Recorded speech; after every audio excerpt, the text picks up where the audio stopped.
welcome to the race. And the lights are out. Great start then.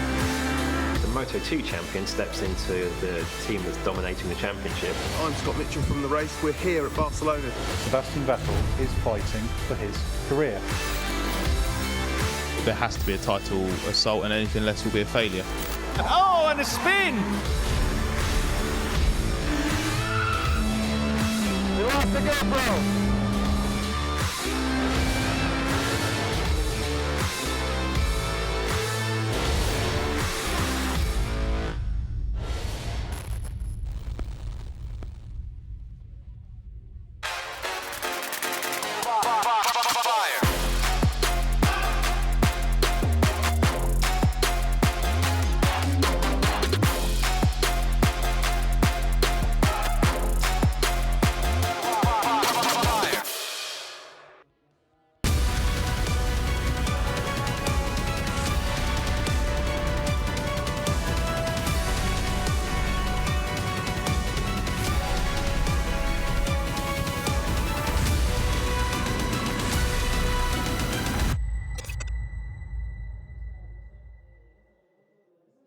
Hello and welcome to the race and round 5 of the Super GT Championship. Fuji Speedway once again. And once again, I'm Sam Collins. And once again, I'm joined by Rob Barff. Hello, Rob. Hi, good afternoon, good morning, wherever you're watching in the world. It's nice to have you with us here. As Sam says, for round 5 of the championship. Where's that gone already, Sam? Back at the Fuji Motor Speedway. Well, yeah, I mean, it's been quite a season, and now we've got going. It's going past very, very quickly. 5 races in. There's been quite a lot of action. And speaking about quite a lot of action, I mean, what stood out for you so far? I guess the unpredictability of the championship so far, Sam. The first round we saw dominated by the new Toyotas, but once the weight handicaps have come along and now the fuel flow restrictions are really biting into the cars, it's massively unpredictable. And the quality and quantity of racing this year in Super GT, I haven't seen before. 45 cars on the grid, and with the safety car restarts, it's made it impossible to predict. So going into today's race, we see the grid looking almost like a flip of our championship table. Well, we'll take a look at qualifying in a little while. But you mentioned the number of cars on the grid. We're actually down 1 car for Fuji Speedway. The RQ's car, after that damage at Motegi, didn't manage to make it to Fuji Speedway. Didn't get the repairs done quite in time. So we are down 1 car, but it's still an absolutely enormous grid. 15 GT500s and 29 GT300 cars. But looking back at the previous race, where the damage... that RQ's car picked up that damage at round 4 at Motegi. It was an action-packed weekend.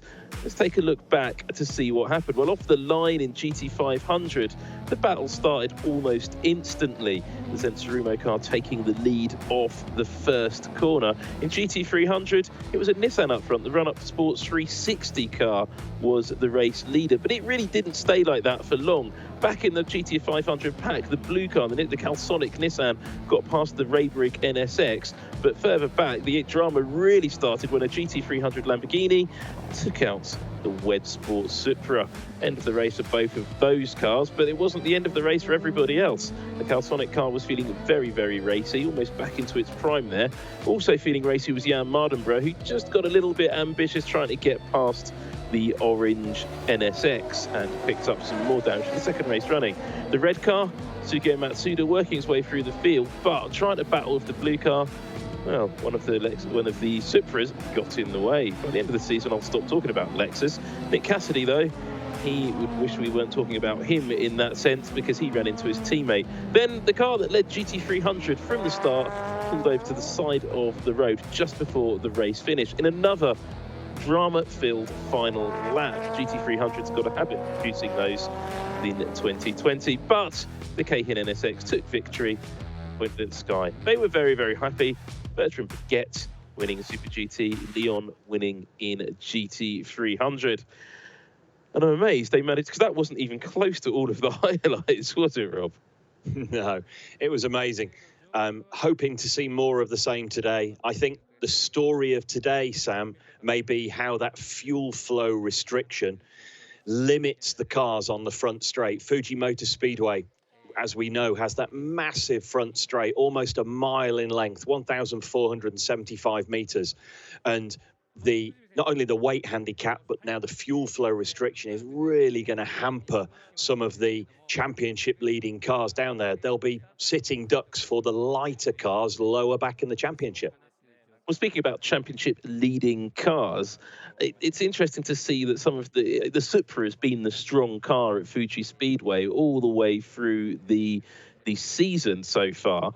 And in both classes, actually, that first race where you had the GT300 Supra taking victory, and then, you know, it's just been the new car, the fresh kid in town, and it's been super competitive.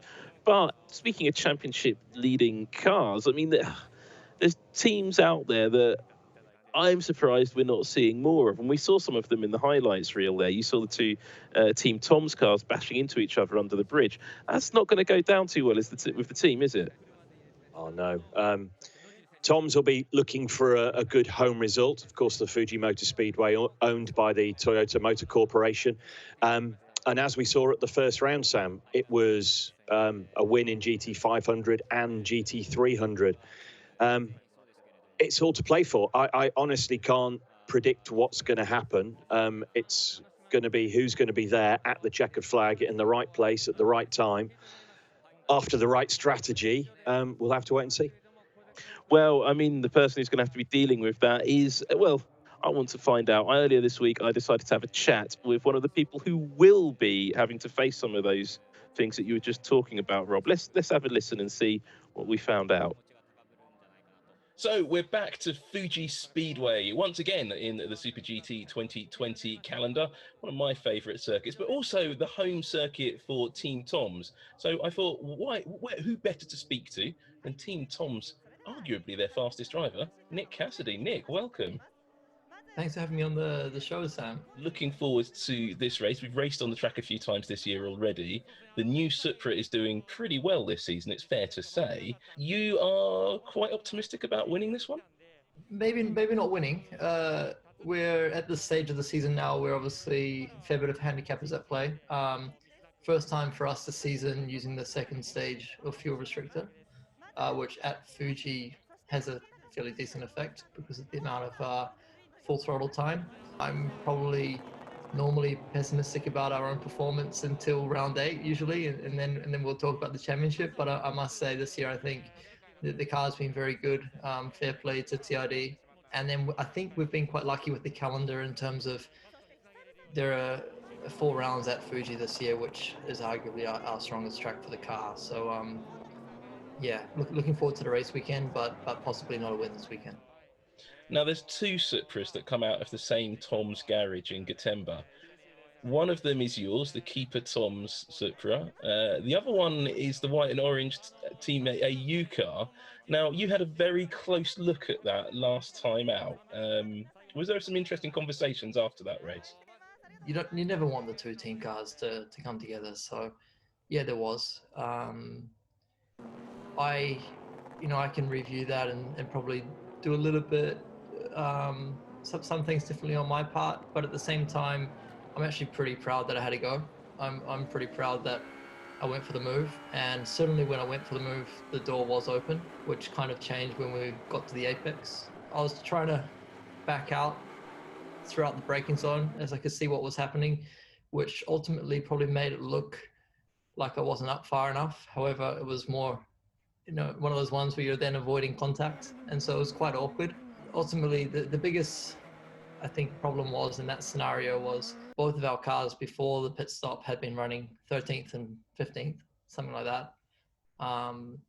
They had a refueling miscalculation at the pit stop, and we were about 7 seconds short on fuel for that second stint. So actually, that car wasn't going to make the finish, which is why they lack speed and ultimately were a little bit slower on the straight or in the braking zone because he was needing to lift early to save fuel. But then it was also discussed, well, if they were in that position, why were they defending that hard against us? So, yeah, ultimately, I think we never want that to happen with two cars, and we're probably both at fault. Well, that's a very grown-up answer from you, Nick. Normally, young racing drivers and really competitive racing drivers just say rude words about their other and carry on. But no, it's great to see that from you, Nick. One final question from me. Give us a prediction for Sunday. How's the race going to play out? I don't expect too much action. I think people are going to be used to Fuji Speedway. Performance weights mean a bit more field spread throughout the class. I expect a Honda win with the number 8 and a number 12 import car for a first podium. Well, that's quite a bold prediction. I'm predicting something completely different, and I'm predicting win for the keeper Tom's, I nearly said Lexus, Supra this year. We'll chat to you more often then, mate. Thanks a lot, Nick. Thank you very much. Appreciate it. Well, I think I made Nick Cassidy uncomfortable a couple of times there. He seemed a bit pessimistic of his chances, though, here at Fuji Speedway, though I think he was probably paying it down a little bit, Rob. I reckon both of the Team Tom's cars, you've got Fenestraz in the AU Tom's car as a Gaijin driver, you've got Cassidy in the keeper car as another Gaijin driver. We saw them getting a little bit too close for comfort under the bridge there a couple of times already. We talked about it earlier. Now, how would a team deal with that? Your two Gaijin drivers are bumping into each other. Yeah, rule number 1 for any form of track-based motor racing is black bit yes, green bit no. Rule number 2 is don't crash into your teammate. And yeah, it's tricky times. They're obviously pushing very, very hard. And you're right, Nick does seem a little bit pessimistic, a little bit maybe negative. And he has 76 kilos of success ballast on, and his teammate has 82 kilos. And that's going to hurt them around here at Fuji.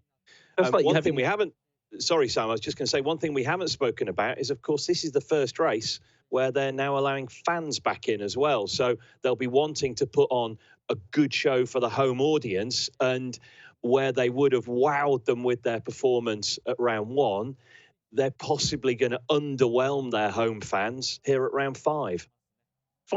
5,000 spectators in the grandstand. They were queuing up last night to get in. Ronnie Quintarelli was the first in the queue, bizarrely, in his Nissan. Not quite sure why he didn't just go in the other gate where he'd got a pass, but you know, he is Ronnie.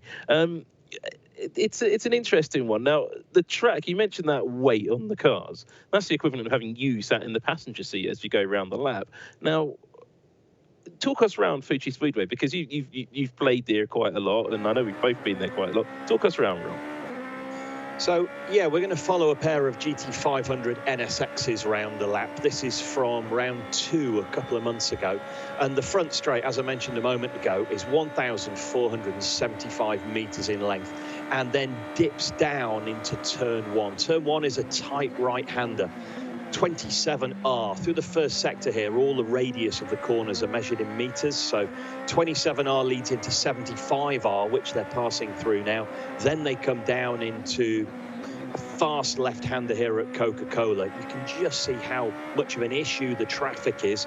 Into the 100R, a 180-degree fast 4th, 5th gear right-hander before coming into the hairpin at turn 7 as they chase down this Lamborghini. We then unwind and come down through turn 8, heading downhill towards the bottom section, the very well-branded Dunlop corner at turn 10. The circuit changes in character now and becomes a good deal slower and a little bit more technical and twisty. A couple of hairpins back-to-back, turn 13, which we're riding with Bertrand Baguette into now. Long right-hander over a crest that leads down into 14. And then the final 2 turns, a tight left here, and then a long uphill right. It's just going to be a killer for the cars carrying the weight. Not only are they going to struggle on the straight here, but as they come out, it's uphill, and the drag from the weight and those fuel flow restrictions, it's really going to hamper them as they come down the front straight here, Sam. Yeah, What a lap. It's one of my favourite laps of any racetrack in the world. It's not just because I've had a few laps out there at Fuji Speedway as well. I was talking to Ralph Hosier, an engineer friend of me who lives up the road from me, and he was telling me that it's just got a special magic about the place, and it really has. Well, that magic, looking back to qualifying yesterday, the magic, it wasn't an unpredictable qualifying session. You were talking about this already, Rob. Now, the session got underway and the weather was typical Fuji, bit overcast, but it was pretty quick times in GT300. The mother chassis cars were having a pretty good run out. But one of the things you noticed pretty early on in the GT300 was actually the success ballast is making a massive difference here, Rob. As we mentioned, it's just going to be cruel almost to the cars carrying those heavy penalties. Looking down the list here, 86 kilos, 82 kilos, 74 kilos. It's just going to be, it's going to hamper them enormously with those fuel flow restrictions. Well, the Advix Muta MC86, as you can see, got pole position in GT300, but he was just ahead of a Toyota Prius. We'll talk more about the starting grid in a little while. In GT500, the Wed Sport Supra you can see on your screen, that was one of the cars that really improved because it doesn't have a lot of weight on it, just 6 kilos of ballast, goes third position overall in qualifying. But you look at some of the other cars that went quick, the Calsonic GTR there, no ballast whatsoever, second on the grid, and the pole position time, though, went to this car, the R2 NSX, Nirei Fukuzumi. You might remember him from Formula 2 and racing in Europe in single-seaters. Just 8 kilos of ballast on that Honda. He got pole position, and that weight just was what it was all about in qualifying. But what it does set up is a really topsy-turvy grid, and it should make for a super exciting race. Fuji Speedway is known for throwing up some slightly unpredictable moments, particularly into turn 1. Rob, I mean, I asked Nick Cassidy the question. I'm going to ask it to you now. Who's going to win? Oh, you can't throw me under the bus like that. There's so many cars that deserve to win, so many cars that haven't had the rub of the green this year. It's hard to see past one of the cars with the lighter weight and the full fuel flow allowance being beaten by one of the heavier cars. But look, stranger things have happened, and we've seen the importance of lapping cleanly through the GT300 traffic for some of those quicker championship leading GT500s. Look at what happened to the I almost said Lexus, you almost got me at it. Look what happened to the Toyota and the Lamborghini at the last round. Lamborghini gets tagged in traffic and just harpoons one of the race leaders. They've got to be so careful, particularly through that final sector. Riding on board with the drivers, as we did a moment ago, you can see just how influential the traffic is through the final sector. And that final sector is everything at Fuji Speedway. You've got to get that great run on to the last corner, down the straight, and they're going to get into the toe and start racing with each other. But one of the things that's really jumped out at me, and I was reading some of the information about the different tyre companies. It's a tyre war formula, remember, in Super GT. Now, a lot of the cars are going to struggle with tyre wear. Those guys with the extra weight on, they've got to put that extra weight through the tyres. It's going to wear them out quicker than the guys up front. But they're not used to getting running in that clean air. That can make a difference to them as well. So like the Toyota Prius up front in GT300, they have been wearing out their tyres quite a lot. So here we take over, look to what's going on at the track, and there you can see two of the safety vehicles starting grid. And look, spectators in the main grandstand. Isn't it wonderful? Wow. Nice to see them socially distanced and nice to see them back. Nice selection of support there as well. All the manufacturers will be represented, but of course, the majority of those guys will be rooting for the home Toyota crowd. Normally when I'm at Fuji Speedway, I sit pretty much where that camera angle was. I'm either in the media center or the commentary box opposite, or the commentary box is just above the main grandstand there, and it's lovely to watch. But let's see a look at the starting grid for this week's race. It is the R2 NSX. Fukuzumi starts that car on pole position, just that 8 kilos of ballast. The Calsonic GTR second, then the Wed Sport Advanced GR Supra third. First of the Toyotas, Nissan in fourth position. Takaboshi starts to realise Advanced GTR car, just 2 kilos of ballast on that. Heikki Kovalainen in the 39, Denso Saad Kobelko GR Supra in 5th position. 6th is the MOTUL AUTECH GTR red car, 50 kilos of ballast on Ronnie Quintarelli, who'll start that. GEO is leading out in the number 3 Craft Sports GTR, 32 kilos of ballast alongside the Red Bull Mugen Honda NSX. Remember Red Bull Mugen Honda, I think we're going to be talking about that in 2022. The Zen GR Supra, Tachikawa starts the car 38, 36 though is in 10th position. Fenestraz starting the AU Tom's car, 82 kilos of ballast, car 37, Nick Cassidy just behind him in 11th place. 12th is Oshima in the Wacos car, then 13th the Raybrig NSX. Makino starts that alongside Izawa in 14th, car 64, the Motulo NSX. Rounding out the GT 500 field is Bertrand Baguette, winners last time out. Cahin NSX having a good season, it's fair to say, though not a great session, but fuel flow, ballast, they've got a lot of weight. Back in GT 300, you have the Advix Muta MC86 on pole alongside the 31 Toyota Prius. Nakayama starts that car. They've got tyre wear issues. The Leon Mercedes, 3rd position. 4th is the Subaru BRZ. Yamuchi starting that there, whilst the Saitama Toyo Pet GR Supra starts in 5th position. And 6th is Fujinami in the Nissan Realized Technical College GTR. The K-Tunes RCF Morio Nitta starts that in 7th. The Lotus is 8th. Kato starts that car. It's one of the mother chassis cars, but it's mid-engine. The Good Smile Hatsune Miko Mercedes is in 9th alongside the Hoppy Porsche in 10th. 11th is the Alta NSX. Shinichi Takagi starts that. The Alta's orange jacket's favourite car. The J-Lock Lamborghini Motojima in at 12th position. 13th, the T-Dash Lamborghini. Those two cars go around together, whereas the Gainer Tanax GTR, car 14, 100 kilos of ballast, is in car 11 rather, in 14th position. The Steady BMW, not at all works, is in 15th place, whereas the run-up 360 Sports GTR is in 16th place. 17th is the Tanax A22 NX Impulse GT, the other GTR there. 18th is the Up Garage NSX GT3 Matsura. 19th, it's a Team Max Sayakan GT Net MC86 Mac Go, 33 kilos of ballast, and that 20th position hits Hitotsuyama Audi R8, 27 kilos of ballast. 21st, the car 244, the Takanoko no Yu RCF Lexus. Then alongside that, another Lexus is Sasaki in 22nd. 23rd position is the Modulo NSX. Michigami starts that from Jake Parsons in the 23rd. 24th is the Cintium Lexus. Kono starts that, car 60. The Aston Martin is in 25th. 26th is the Ava RT Test Type 01X Works R8.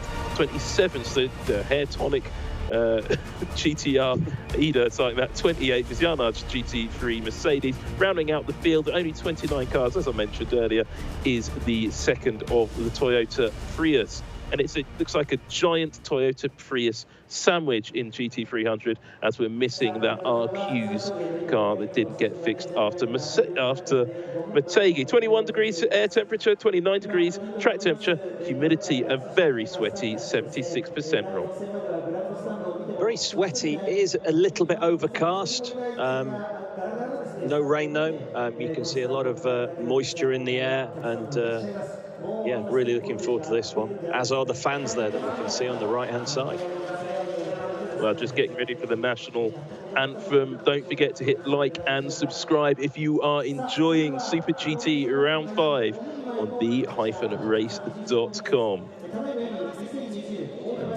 Saki Bando waiting for the national anthem. We see the fans. They haven't got to their feet quite yet for the national anthem, but you will see those 5,000 fans rising as if in one momentarily for the national anthem, which still hasn't started.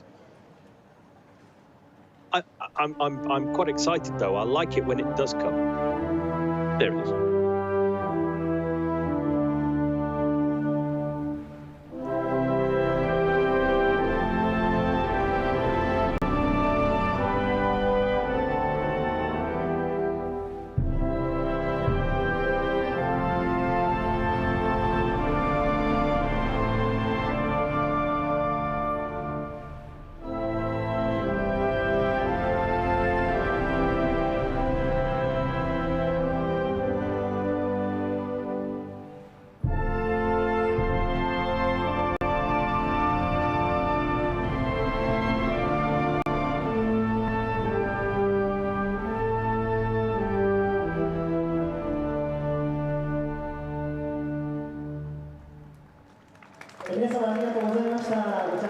Don't forget to hit like.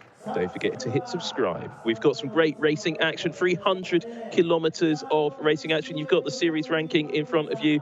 Will Bertrand Piquet to be able to keep his championship lead in GT500? Will the guys in GT300 be in the same order at the end of this race? I'm pretty certain not. We've got lots of action. So remember to hit the subscribe button and notification bell to never miss a video from the race. Your likes and subscribe allow us to bring you these exclusive live races for free here on YouTube. But there's a website, the-race.com. Don't forget that hyphen. It's very important. Head to the-race.com for the best motorsport coverage on the web. In-depth coverage of Formula 1, MotoGP, Formula E, IndyCar, and indeed esports. And check out at We Are The Race on Twitter and Instagram and probably other social media platforms I've never even heard of.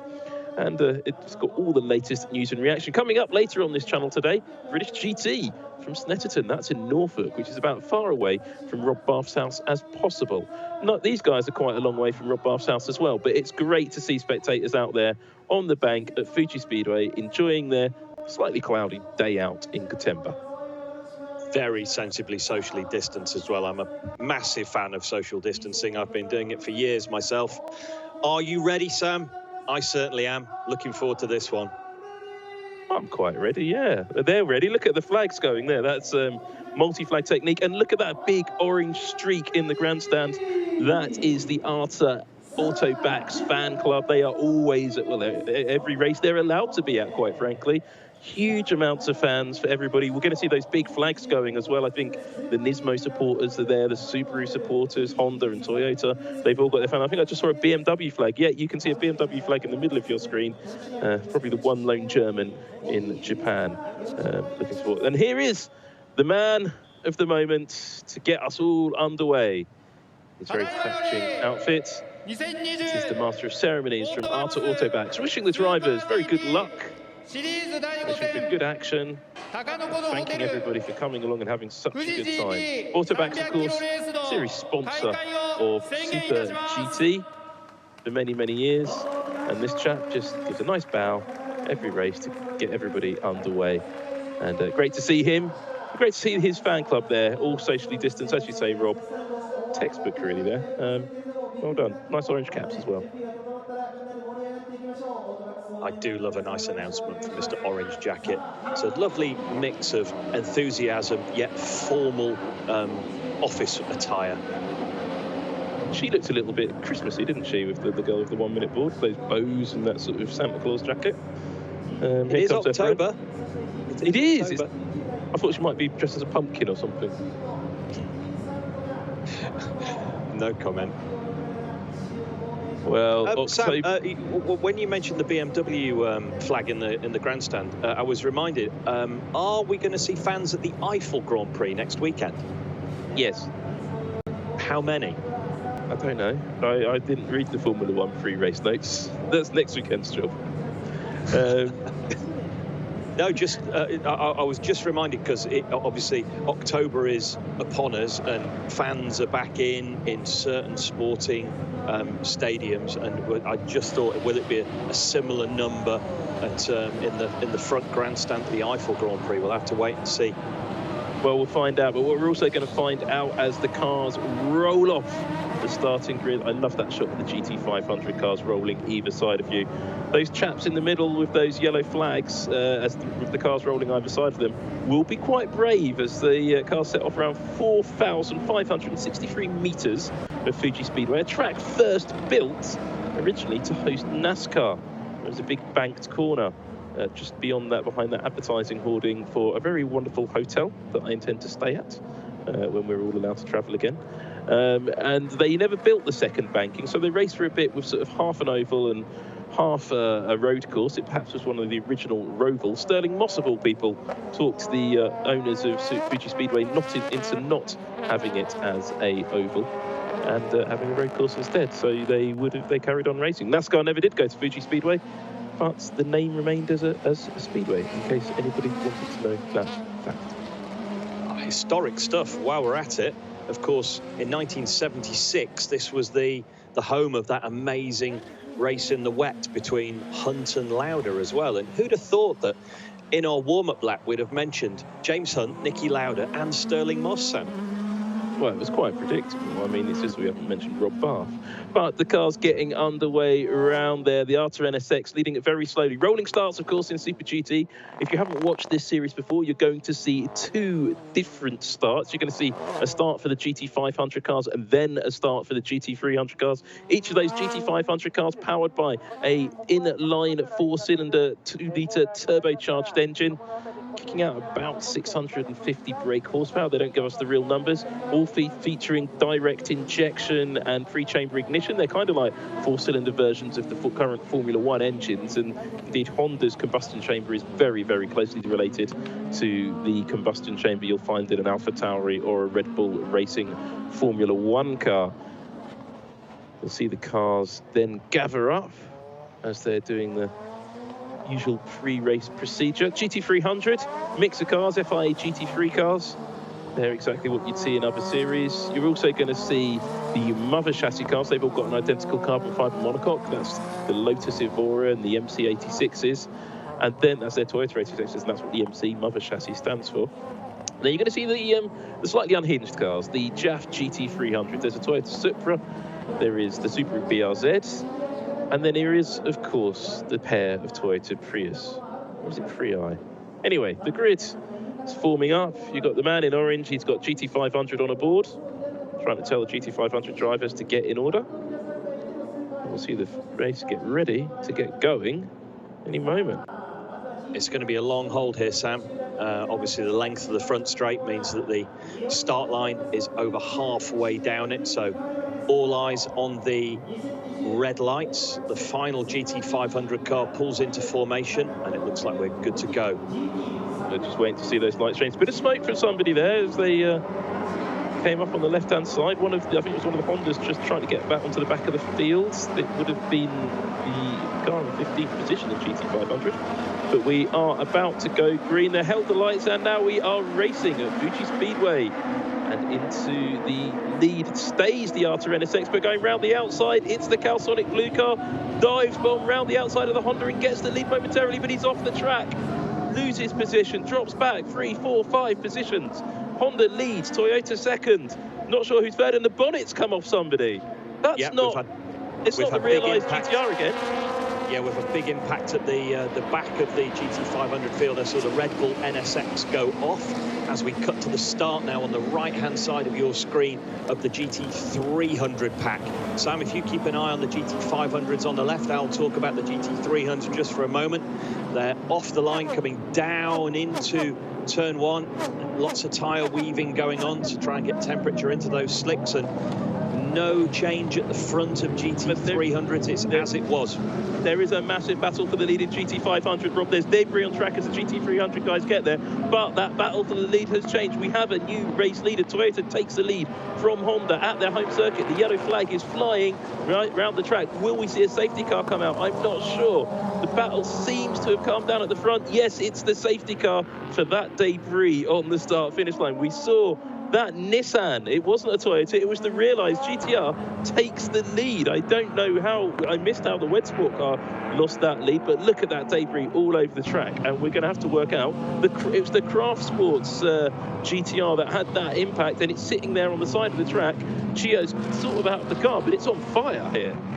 Yeah, Chio needs to pull the fire extinguisher and then retire to a safe distance there. That looks... Yeah, it's great to see Katsumatsu Chio there making his way away from the car safely.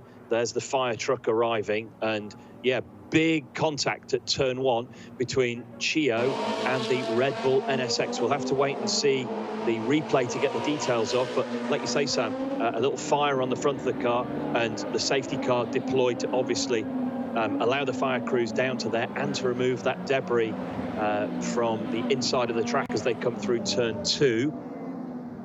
Well, there goes the fire getting put out on the number 3 Craft Sports Nissan. So a mixed start for the Nissan runners. Now, I don't know what happened to there was I was watching. Now let's see the start again, because we lose a Toyota somewhere in this sequence, and we also have that shunt with the number 3 car. So you're looking for the white Nissan on the right hand side of the field. Also keep your eye on the Wed Sport Supra that's just back in 4th place. Now, where does Chio? Chio seems to get through the corner there. Oh, and you're right, Rob, you called it. Just got tagged by the Red Bull Mugen Honda. Now, yeah, I think we were all watching the Calsonic car going off there, and in the background, the Red Bull car got turned round, and yeah, and then Chio just lost his bonnet. It was the ferocity of the bodywork ripping back that's actually done the damage to the number 3 car that we see there. Well, the Zensarumo Supra got a bad exit of that first corner as well. I think he just avoided that action, so he dropped to the back of the field in GT500. The Wedge Sport Supra, that's why that dropped back. I thought that car had actually taken the lead, but he also just had a terrible drive out of turn 1, which opened the door for this car, the realised GTR, to take the lead. Now, Jan Mardenborough was saying yesterday it's all about the win here at this race. So here we go from another angle. You should be able to see the Wedge Sport car losing time, but keep an eye on that white car. 5 cars back, 6 cars back, and just behind that, rather, that's the Saab Supra. Now, there you see, just... Oh, it was just a little touch, though, wasn't it? It was so small, it barely happened, if it did at all. Yeah, the Red Bull NSX, almost like he spun of his own accord there, and Chio just got the lightest of tags, and that's done enough damage to remove the front section of his bodywork. Yukiyo Sasahara there. A bit of a sensation this season, actually, having graduated very unexpectedly up to the ranks of both GT500 and Super Formula, and has been performing. Now, Jan Mardenborough, he's got his, yeah, he's happy, but he's got those intense eyes on. You've seen those before. Yeah, I hope his tyres last today. I believe that they've been struggling a little bit with blistering front tyres, and it's going to be very interesting to see how the Yokohamas they run on that car last in the heat of Fuji. Now, look at that for a field. I know. I was just about to say, 3 laps in and we sort of need a recap. Normally, in a safety car situation in Super GT, and you probably see it very briefly, is the cars will be stopped on the start-finish line to shuffle the order between GT500 and GT300. Because the safety car came out so early, that's basically not going to be necessary. So we're going to just see one monster restart with the entire field coming down the straight, which is going to be great to watch. And they should have that debris cleared up pretty quickly. And we've got the red car and the blue car are together as well. I've been watching the race so much I haven't actually bothered looking at the timing screen once so far.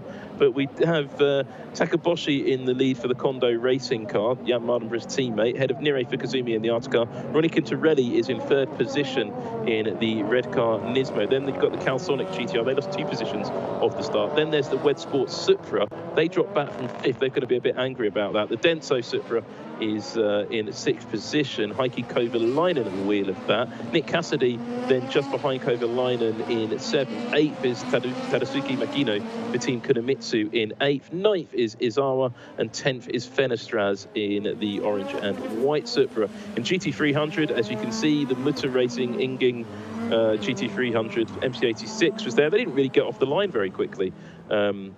In GT300 because the yellow flags were already out. Nakayama in the APR Prius is in 2nd. Yamuchi in the Subaru is up to 3rd.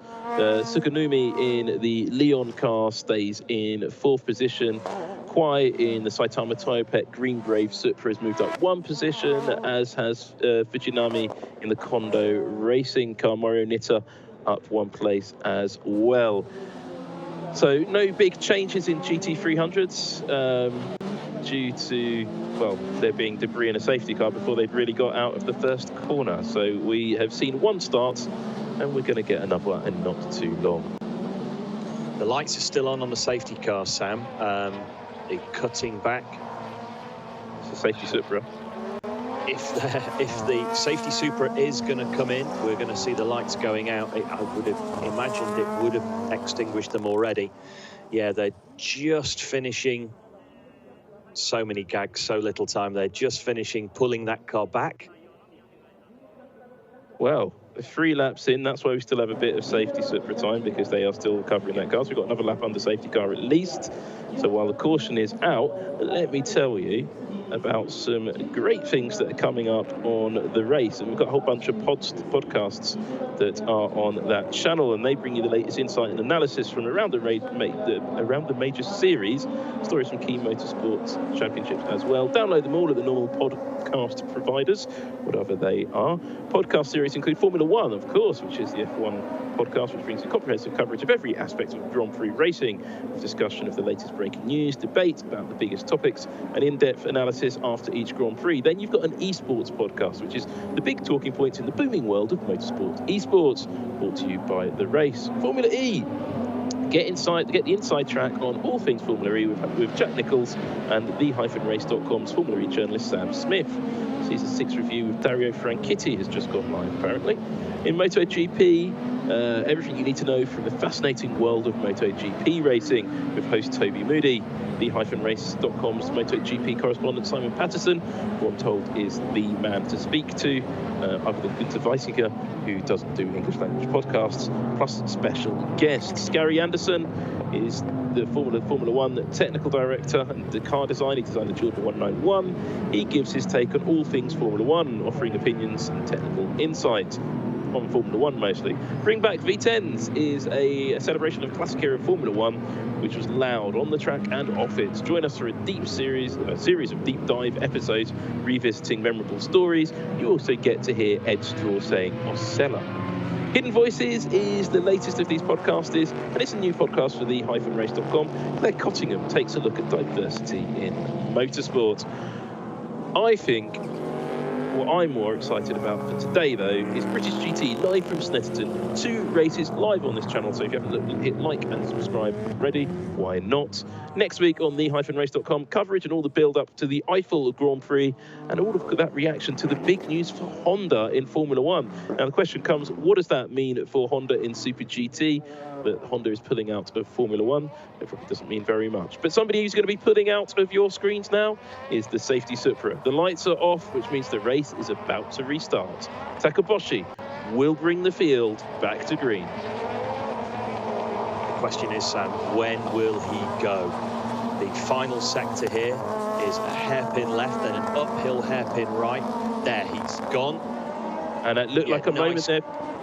Nice clean restart there. The Arta NSX caught snoozing. One man who certainly won't be snoozing will be Ronnie Quintarelli. He's already lining up that Arta NSX in second place. He's third as they take the restart on the front straight. Weaving to get temperature into the tyres, but the Arta NSX was more than caught snoozing when he tried to put the power down. The car just got away from the driver momentarily, didn't give Quintarelli an opportunity to get by, but we've also got the red car and the blue car battling on track over second, third and fourth position is where the action is, and those two, the red Nissan and the blue Nissan, they've got history, and it often comes to blows between those two cars. Back in GT300, the red Prius was having a thinking about going for the race lead. The Subaru remains third. The Leon Mercedes is still in fourth position. They're all a little bit more cautious on this restart, apart from, of course, the realised GTR, which has just got the move done on the GT300 Green Brave Supra. The GT300 start was very sensible in the first instance, Sam. Just looking up and down the timing screens, nobody lost or gained really more than one position in GT300. But the GT500 field, 2 abreast in multiple places there as they come through Dunlop Corner. Man on the move is the realised GTR in GT300. There's battles going on in GT500 as well, but check out that Nissan GTR GT3 trying to get now past the Leon Mercedes into the right-hander. I think he's going to get that done as their cars switch back to the left. The Leon's holding on, but now the Green Brave Supra trying to go round the outside of the Leon Mercedes. All the way, long way round. Door gets shut slightly, but the Green Brave car hasn't given up. Meanwhile, in GT500, in the draft, it's the Calsonic GTR trying to get a run. It's the red car versus the blue car into turn 1. It's going to be the blue car, I'm pretty sure of it. Yeah, blue car gets the job done quite easily on its teammate there. Ronnie Quintarelli struggling with the 50 kilos of ballast on the front straight. The Ray Brigg NSX moves down. the keeper Tom's car side by side as they come into Coca-Cola corner at turn 3. The Raybury car's going to defend it. Yep. So Makino there staying ahead of the keeper Tom's car.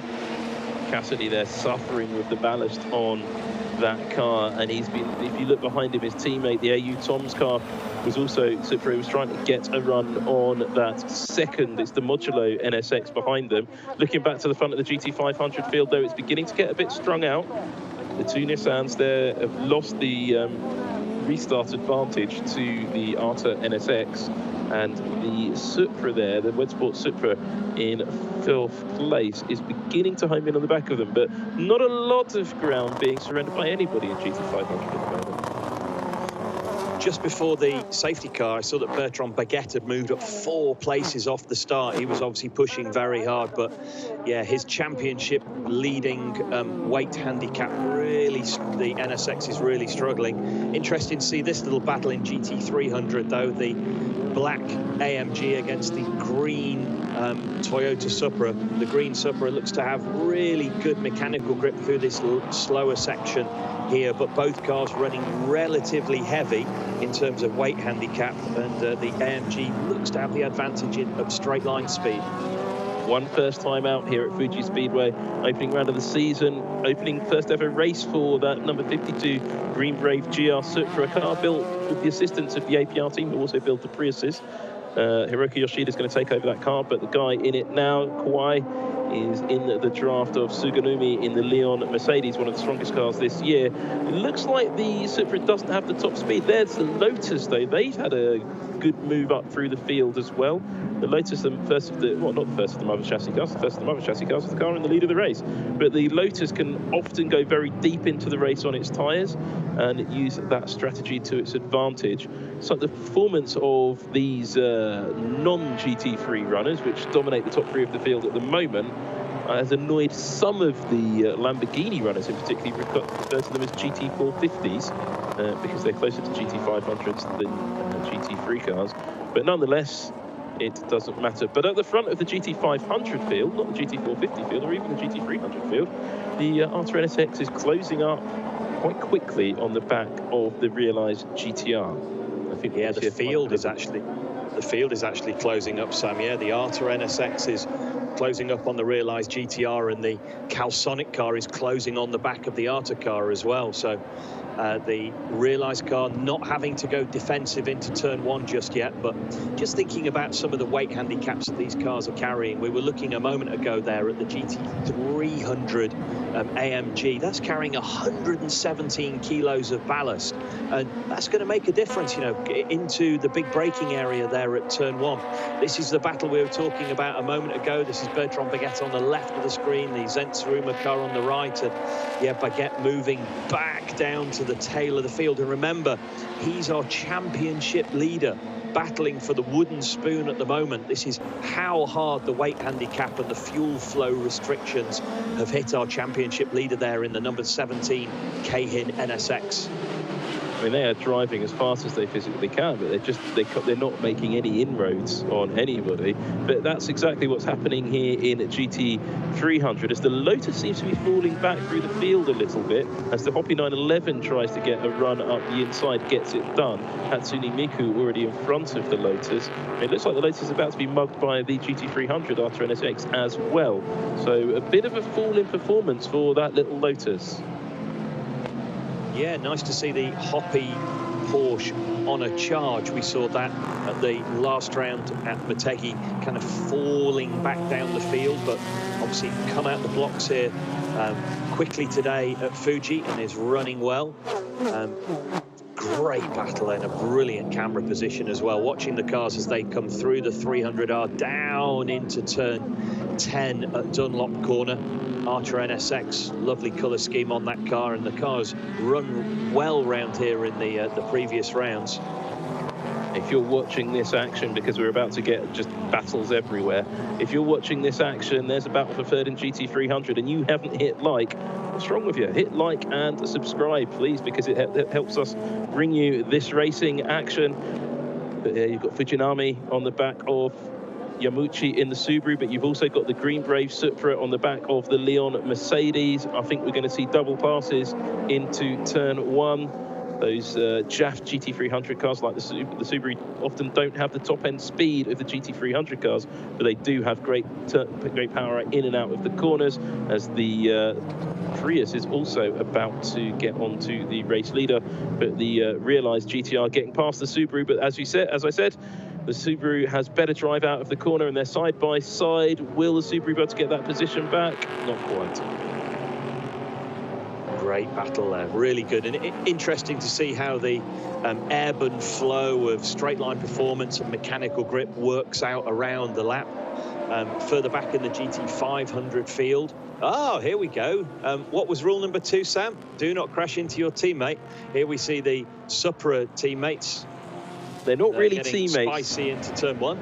Well, that's the Bando Racing Project Supra and the Team Saad Supra. They're definitely not teammates, but that was very aggressive racing past the pit wall. I mean, he must put him into the pit wall. But look at this battle further back in at GT500. These are the cars that have all got the ballast and the fuel flow limitations, and they're all just trying to go as quick as they can. Now you've got Sasha Fenestraz in the AU Tom Supra, followed by the Team Wacos rookie Supra. Then you've got the Red Bull Mugen, Honda, and a few of the other cars that have done well earlier in the season, and they're almost forming a sort of groupetta behind the main GT500 field, having their own private battles. There's Hideki Muto going past the Modulo NSX, but it's just these guys haven't quite got the pace to get up to the front of the field. Meanwhile, these guys definitely do GT300. There's some motor in that AMG, Sam.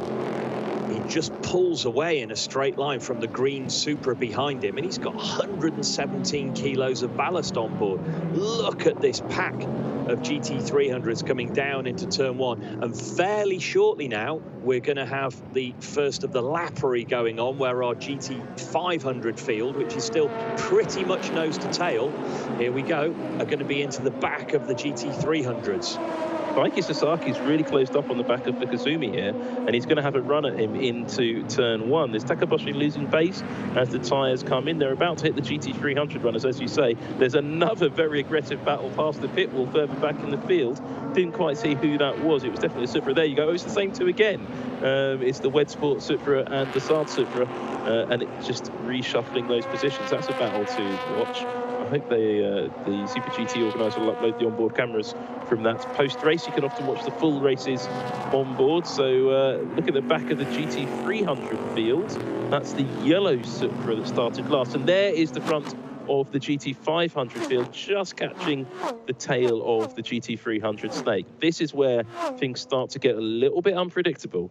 That cameraman's really brave. Great work from that chap. Very impressed with his commitment to the cause.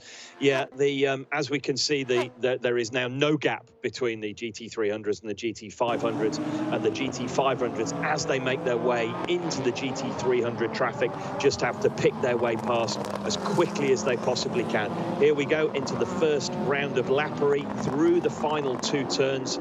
This is where it really gets spicy. If you haven't seen Super GT before, this is what makes the championship well, for me, one of the very, very best in the world. Well, Daiki Sasaki has been given a brilliant run on Niro Fukuzumi, thanks to that yellow Toyota Prius. Yes, I did say Prius. And he has got into the draft, but it looks like that Honda just has got the legs down the straight, but he's got that toe now. He's got to run into the first corner. The Honda goes defensive. He's not going to get it done at this time, but there's an awful lot more GT300 cars to get past. And as you go forward through the GT300 field, they get harder and harder to overtake. As the realised GTR is flashing its headlights like crazy. They do that on the button, not on the headlight stalk like you have on the car. Because if you did on the normal road car's headlight stalk, it would probably fall off the amount you have to flash the lights. One thing that was very interesting was just seeing the damage that the traffic did to this pair of cars through the final sector. If you get a clean run through the final sector and get out onto the front straight, you know, you can make, what's that gap we've got there? Probably 300 meters difference. But now the ebb and flow, as we talked about earlier, the race leader massively hampered through turns 10, 11 and 12 by a battling pair of GT300s. And that 500-meter gap he had a moment ago has gone down to 5 meters. Yeah, and I mean that, you know, the up garage NSX and the Aston Martin were battling. The track was completely blocked, and that just allowed the Artur NSX straight to get on the back of the Realised GTR. Now the Artur NSX is in a great position for the long run down to turn 1 as the Toyota Prius is being passed there by the Realised GTR and GT300. So I'm not quite sure what happened to the Prius there, because he was battling for the lead one moment, but he's now gone back to third. But there you go, the NSX has got going around the outside into turn 1. Is he going to make it work? Yes, he is. That was, no, it's not quite done yet as the track turns tighter. Did the Nissan get a better run? They're going to be side by side, but the Honda's got the lead and he's going to keep it for now. And that is all down to that battle between the Aston Martin and the GT300 up garage NSX, but they're still working their way through that traffic, so the Kazumi needs to be careful not to lose it. But around the outside of those GT300 cars goes they are not using their mirrors in GT300, and that Realised Nissan was very lucky to stay on track at that point, I think. Yeah, Takaboshi was squeezed massively wide there, and look at this as we come down into the bottom sector now. It's like one giant GT300 rolling roadblock. Our leaders being hampered wherever they turn. If they go left, there's a car there. If they go right, there's another car there. And the GT500s, remember, running white headlights. GT300s running yellow headlights. And I know it's just a blaze of all different coloured headlights, but if you are new to the Super GT series, they do try and run the white and yellow headlight system, white for 500s and yellow for 300s, as they make their way round onto the front straight to start the next lap. Well, this is the front battle in GT300 that you're looking at, and there has been some changes in this order. We missed it because of all that action going on in GT500, but there you've got the Green Brave Supra racing with the Subaru BRZ. The Toyota Prius seems to be losing time. Is that its tyres going off that we predicted? The Leon Mercedes seems to have fallen back a little way, and the Realised GTR is up into second position and hunting down the leading GT86. But that Green Brave Supra really getting a run on the Subaru BRZ. They're built to the same rule book, but now we're looking back at the MOTUL AUTECH GTR has just lost his position to the Denso Kobelco Heikki Kovalainen Supra, but he was just on the back of the blue car GTR a couple of laps ago. So that is a bit of a surprise for me to see he's dropped back that much in traffic. There is the Raybrig NSX having the same issues with that massive GT300 traffic jam. Wow, the onboards from these guys are going to be great. Yeah, the Hoppy Porsche and the Lotus there found themselves just in a sandwich of GT500s with cars either side of them with nowhere to go. They just had to keep a very neutral, predictable steering input and just do what they could just to not upset the cars either side of them. But fortunately for them, Fuji is very wide and does allow 3 wide cornering, particularly through that long right-hander where we see the brave cameraman on the clipping point. If you haven't clicked like or subscribe, I say it every time, you're a weirdo. Why not? What's not to like? Look at this. I mean, just look at that traffic jam coming towards you into the first corner. It is hard to keep up with all of the action that's going on here. I was trying to look at the timing screen, but it was just a blur of numbers shifting position. Nick Cassidy in 8th position, just ahead of his teammate Sasha Fenestraz back in 9th. Now, last time out, these two cars came to blows at Motegi. Words were indeed had, as you heard at the top of the show. Will they have sunk in? Very close to the Team Tom's base.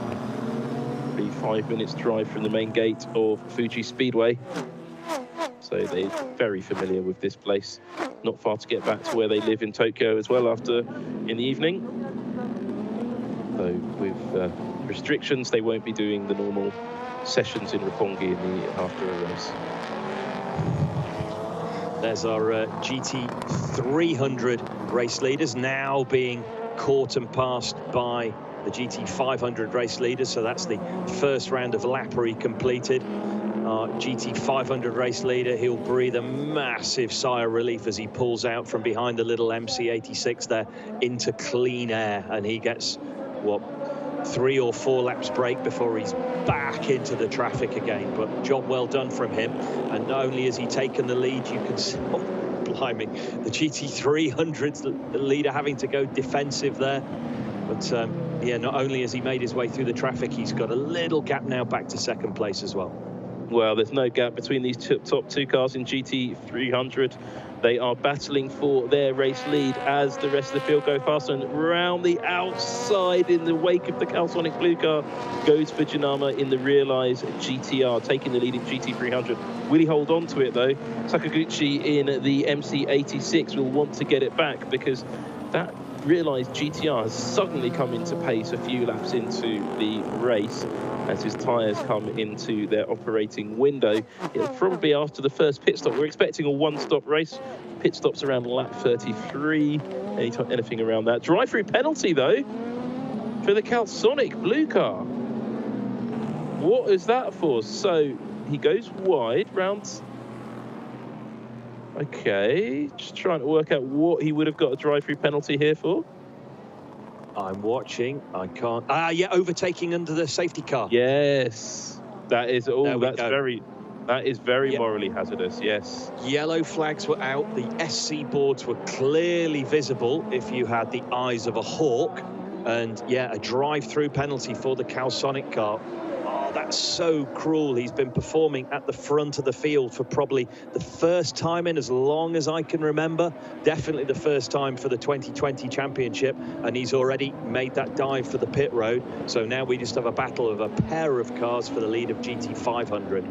As you can see in GT500, there's only a 23 seconds between first and last, and that will just bury the Calsonic GTR back into, well, that mess of traffic. So that is going to be really devastating for their chances in this race. Leading Nissan then, the Realize GTR in GT500. There you can see the Calsonic GTR, how much that has cost him. He's already gone through all of this GT300 traffic. He's now going to have to do it over again. Oh, he's almost gone to the back of the GT300 field. There's only 5 cars, so he's got to get past 24 GT300 cars again. That's just a, I mean, that's more than that drive-through penalty, because the time it came, and that is going to absolutely hammer their pace now for 2 or 3 laps. It's just going to, it's a double penalty. And Masahiko Kondo looking so depressing. Wunder. Yeah. Well, Masahiko Kondo watching that with interest. Yeah, Martin seems to have vacated his seat, probably to go and get ready for his stint. A little bit early though, 17 laps on the board out of 66. You are watching action at the final corner at Fuji Speedway here on the race. Don't forget to hit like and subscribe as we watch a slipstream battle. Nick Cassidy in the absolutely locked into the toe of 2 cars coming down into the first corner at Fuji Speedway. The Kita Tom Supra gets 2 positions for the price of 1, thanks to that error from the Wedsport Supra in the final corner. But the Raybrigg NSX isn't taking it lying down and tries to get back up the inside there, almost touching into the left-hander. Cassidy holds the position. Yeah, great stuff there from Cassidy. We saw the mistake from the Wedsport Toyota running out onto the front straight, and that allowed Nick Cassidy to close them down and then make a really good clean move into turn 1. Sasha Fenestraz moves up past that Wedsport car as well, so he's lost a couple of positions, lost his rhythm a little bit. Well, that was entertaining. But there you go. Sasha Fenestraz now battling with that Wedsports Supra as well. He's got the Team Wacos rookie Supra on his tail on top of that, and the Red Bull Mugen Honda behind them as well. And they're really getting racy back there in the sort of latter part of the GT500 field. The Wedsport car was at near the front of the field at the start of this race. Its tyres just clearly are not working too well at this phase and these temperatures. maybe they'll change a compound for the second part. 8th, 9th and 10th, Kunamoto, Oshima and Muto, but it's not going to stay in that order for very, very long, as the Wacos team rookie car is now alongside the Wedsport car, but that gave the toe to the Red Bull Mugen Honda. They're 3 wide. It's down the start-finish stretch. First corner is a right-hander. The Honda is well placed, but has he got the legs on these 2 Toyotas? It's going to be tight into the first corner. I don't think the Wedsport car knows the Honda is there. The Honda thinks better of it. And the Wedsport car tries to go around the outside. Good dice. It really was a battle for last of the late breakers there. And you can almost see the cars being hampered by these weight restrictions and fuel flow restrictions. They come on to the front straight and almost sort of run into a sort of an aerodynamic wall, if you like, where the car is being artificially held back by the fuel flow restriction. But it gives us brilliant racing like this right in the middle of the pack of the GT500 field. Well, a quick moment to say thank you to Bot Chad, who's joined the channel, and Benigmatica. Says, keep it up, you're doing great on the Super GT coverage. Thank you, mate. And stay tuned, as I know you always do. Don't forget hitting like and subscribe on this channel. You can join the channel as well. You get all sorts of wonderful things if you do that. But most wonderful of all, you get live Super GT action like this. And this battle, which could go any way, because this bit of the GT500 battle just seems to be everybody versus everybody at the moment, and there doesn't seem to be much of a pattern. Up in the front of GT300, the leading Prius, well, it wasn't leading, the 3rd position Prius is just being passed by the Greengrave Supra for 3rd position. The team did warn us that on this track that their tyres couldn't really last a full stint. It eats its tyres, that Prius, that maybe the hybrid system, when they deploy that, yes, it does still have a hybrid system from a production car. I think it's from a Toyota Camry. The extra torque it could be putting through those rear wheels could be killing those tyres. Not sure, but they are struggling for performance at the moment. We were just watching a battle in GT500 before we cut to this battle, Sam, and I was just thinking they're pushing particularly hard for sort of 8th, 9th, 10th and 11th. But of course, they're pushing hard for potentially a point or two that could make the difference in the overall championship. You know, there's only 4 points separate our championship leaders at the top of the championship table. So that battle, which is on paper looks like it's just for a random midfield place, is actually for possibly what could be the point that wins them the championship. So yeah, that's why they're pushing so hard in GT500, as we see a bit of damage on the back of the Takanoko sponsored Lexus GT300 there. So he's obviously been in the wars at some point and picked up a tag on his left rear corner. Yeah, Renato Kubo at the wheel of that. I'm not quite sure. We saw that quite locked into quite a tight battle with the Aston Martin, but that bit of loose bodywork, GTA is not going to like that. And if they don't manage to get that off the car, they're going to be called to the pit road to pull that off. So that could be a black and orange meatball of doom for that number 244 car, because they are not going to like that bit of bodywork flapping around. Meatball of doom, I like that. Of course, the mechanical warning flag is an orange disc on a black flag, aka the meatball of doom. Question on the chat for you, Sam, coming in from Damien Scott. Is Honda going to change the NSX back to mid-engine sports cars? Is it going to change the NSX back to a mid-engine or leave it front-engined? They're definitely going to leave it front-engined for now, up until this current rule set expires. What comes next for GT500 is a little bit of an open question at the moment. Because GT500 no longer hampered by the DTM regulations, can sort of do its own thing again. And I think we could see a dedicated new GT500 rule set that might allow them to go back to a mid-engined car in future. Big thank you again to Bot Chad, who's calling for the Miku gang.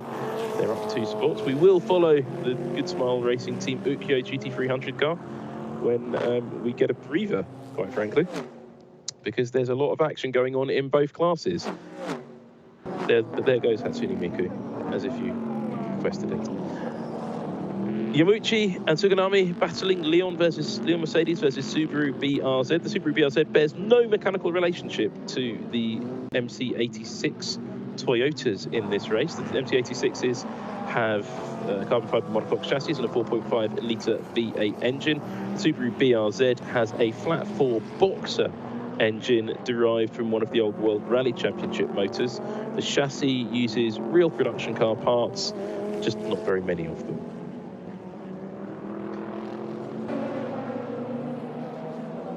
There we see the Green Brave Toyota Supra chasing down our GT300 second place car. And of course, speaking of second place, this is now the battle for the lead of the race outright between Fukuzumi and Takaboshi. Yeah, I thought this one was going to come back. In the Arta car, Takaboshi there in the blue Realize car, and they're into the next round of lappery. So there's the tail of the GT300 field that they're getting back into. So hang on to your seats, folks. It's all to play for the next kind of 4 or 5 laps for them again. Well, to say welcome to the channel, Damien Scott, you're just about to see a right treat of racing, as I could see the yellow Prius, which is the second of the 2 Priuses in the race, looming into vision.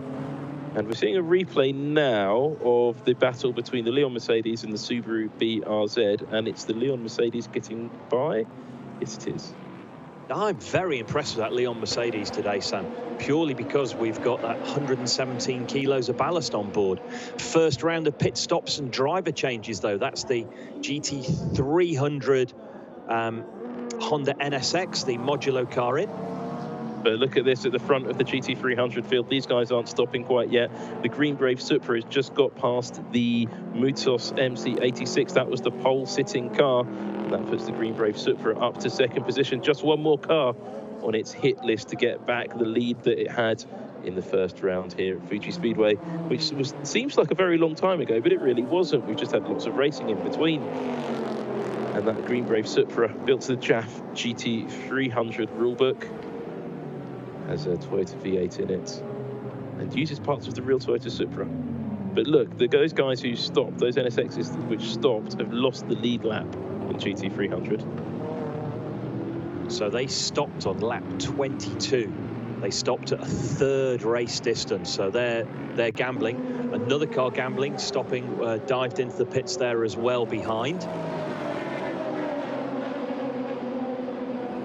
This is the battle for the race lead. It really is, and as I say, there are the GT300 runners. They haven't reached that big knot of traffic quite yet. As you can see up the road, there's a little bit of fresh air. The Lotus, which has really fallen through the field, not sure what's gone on there, but you can see. Oh, and there was a big moment just at the top of the screen. The camera cut away just at the wrong moment. But the MOTUL AUTECH GTR was just forced onto the grass by a GT300 car. I think he got away with it because we haven't cut back. But there's this battle for 10th and 11th. The TV director wants to see, with the Bertrand Baguette battling Yuji Kunamoto. Still, I mean, this is one of those battles that's going to go on right for the rest of the race between these 2 cars. And they're usually joined by a couple of others as well. So this is the battle currently for the final points paying position. Points down to P10. So this could be the difference between having a winning afternoon or a losing afternoon. Bertrand Baguette, big lock up there as he struggles to get the NSX stopped. That allows the Supra back round down the inside of him. Oh, this is a good battle on just the 2 cars on their own, let alone the rest of the field, which is having an enormous battle like this. Passing and repassing is what every race driver, every race fan wants to see, really. There were great battles last night in IndyCar. Well, we've got even better battles here at Fuji Speedway in Super GT. You're watching live on the-race.com. Don't forget, hit like and subscribe. Yuji Kunamoto and Bertrand Baguette have probably already done that. Oh, it's terrific. Again, Sam, it's just, you go one way, I go the other. The circuit's so wide, it allows multiple racing lines to be taken with hardly any time loss. And there we see both going for the pits. No, I think no. the Kahin car went defensive, and then the Wed Sport car did go to the pit. So they've gambled, looking to get the undercut on new tyres.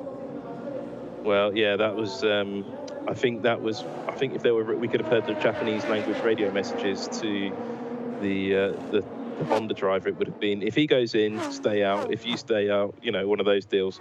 They were trying to get themselves out of that battle, I think. It was costing them too much time. Well, there's the race leader. And we haven't really seen them working their way through the traffic too much, but the Realised GTR has lost time in the GT300 traffic, and this is perhaps what we're about to see a replay of. There is the Realised GTR. Oh, what's happened there? That was strange. It certainly wasn't a lock-up. Whether a bit of pickup got trapped in the top of the arch. I'm trying to have a look at that left front corner, but yeah, that was very strange to see smoke coming. And yeah, he makes a move to the right. He's heading for the pits. This is Takaboshi from P2 coming in to hand over to Cardiff's favourite racing driver, Jan Mardenborough. It's quite popular in Swansea too, but that looked odd because that was slightly before the braking zone, so it wasn't locked wheel. So I think you're probably right, something got stuck in, and that may have just made the Realised GTR team just think, well, look, let's get the car in, change the tyres, change the drivers, and see what happened, because that didn't make much sense. There's Jan Mardenborough's purple helmet, very shiny. Just trying to see if they have a good look at that right front corner at any stage. A little bit of oil being added to the engine at the pit stop there in that pressurized cylinder. The Wacos car in as well. So all so four the mechanics tyres. on the the mechanics on the Realised car just waiting for the fueling to be completed. Then they'll change the front two tyres. In as well is the factory Nissan. That's right. All four tyres for both of these cars. I think they're just really working the tyres quite hard. Yokohama's going on the Realised Advan GTR. Michelin's going on the MOTUL AUTECH GTR, the works car. Tyre war, of course, in Super GT. These different tyre manufacturers, Yokohama, Bridgestone, Michelin and Dunlop in both classes. Rumours of a fifth tyre manufacturer joining in 2021 as well. I know who it is. Whether they join or not is a different question. I don't want to say. Can I guess Hankook or not? You can guess. Oh, okay, just checking. Race leader in the pit road, Sam. Yep, absolutely. Let's see. This should be a routine 4 tyres, fuel, and new driver stop. 4 tyres ready, new driver ready, and fuel ready. And while we're having the pit stop cycle, just a moment to say thanks for hitting like and subscribe for those who have. Please hit like and subscribe if you haven't.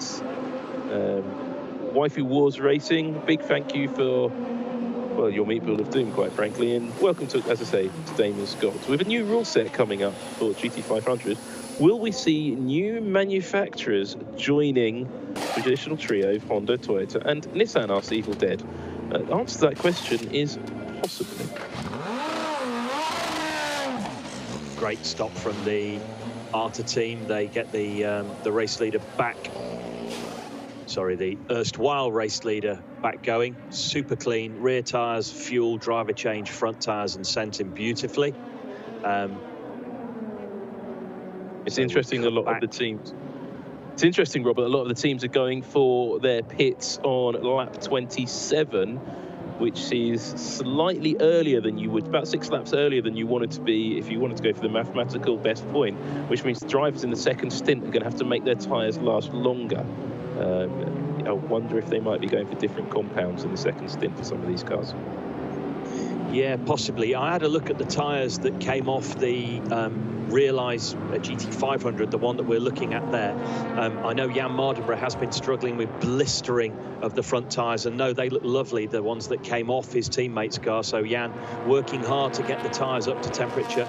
Remember, they don't use tyre warmers in this series, so these drivers rejoining, easy Sparky, these drivers rejoining the race after the pit stops will do so on stone cold slick, so it will take a couple of laps to get those tyres up to temperature.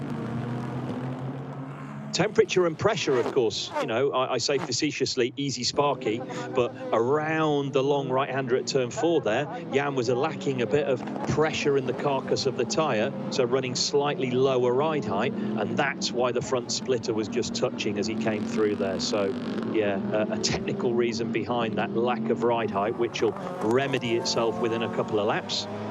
One of the things that Super GT have done with this current generation of cars, same as Formula 1 have done, is put little titanium skid blocks in. Why titanium? Because it sparks. And why have they done that? Because it looks cool. But look at this. This is a battle at the front of the GT500 pack. Now, that is the ARTA NSX, which has stopped. But it's wheel to wheel now with the realised GTR, which was second.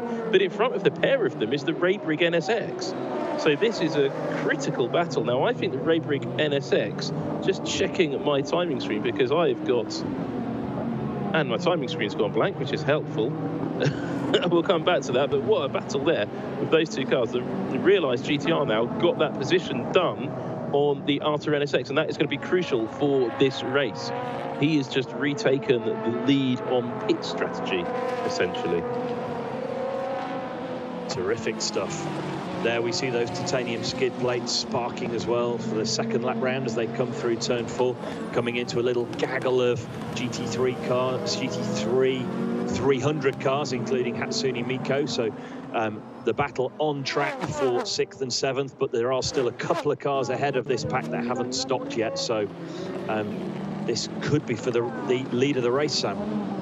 Yeah, no, I mean, this is the battle for the strategic lead. Naoki Yamamoto there in the 100 car, Jan Mardenborough in the number 7. Sorry, it's in the number 24 in 7th position on the screen. But yeah, I think that is for position. Yes, it is. Just as my screen cycles through. Big gains then for Naoki Yamamoto and Team Koremitsu with the Raybrig NSX. They have actually leapfrogged those two cars somehow in the traffic. And we didn't see how that happened. Up 7 positions for them now. 7 positions. Unreal. That's why I was a bit hesitant. I was, how have they done that? But also one to look at, the keeper Tom's car, that is up 6 positions since Ryo Hirakawa has pitted. They've made their stops. They've moved up the field. And also, so there's some interesting changes in the race order here. We've got the AU team Tom's car has also made gains, 8 positions up for that car. So some of those pit sequences, I'm wondering if some of these cars didn't take all 4 tyres, you know. They may not have taken all 4 tyres, and they may be on an out lap as we speak. Just saw the AU Tom's car dropping down the order there as we watched the live captioning. Obviously, he's on an out lap on cold tyres, and as you mentioned a moment ago, that's going to cost you 6 or 7 seconds around here at Fuji. It's a long lap, it's quite technical, and particularly around here on your out lap, that bottom section, the Dunlop S's and then the final sector, yeah, really difficult to manage on tyres that are suboptimal.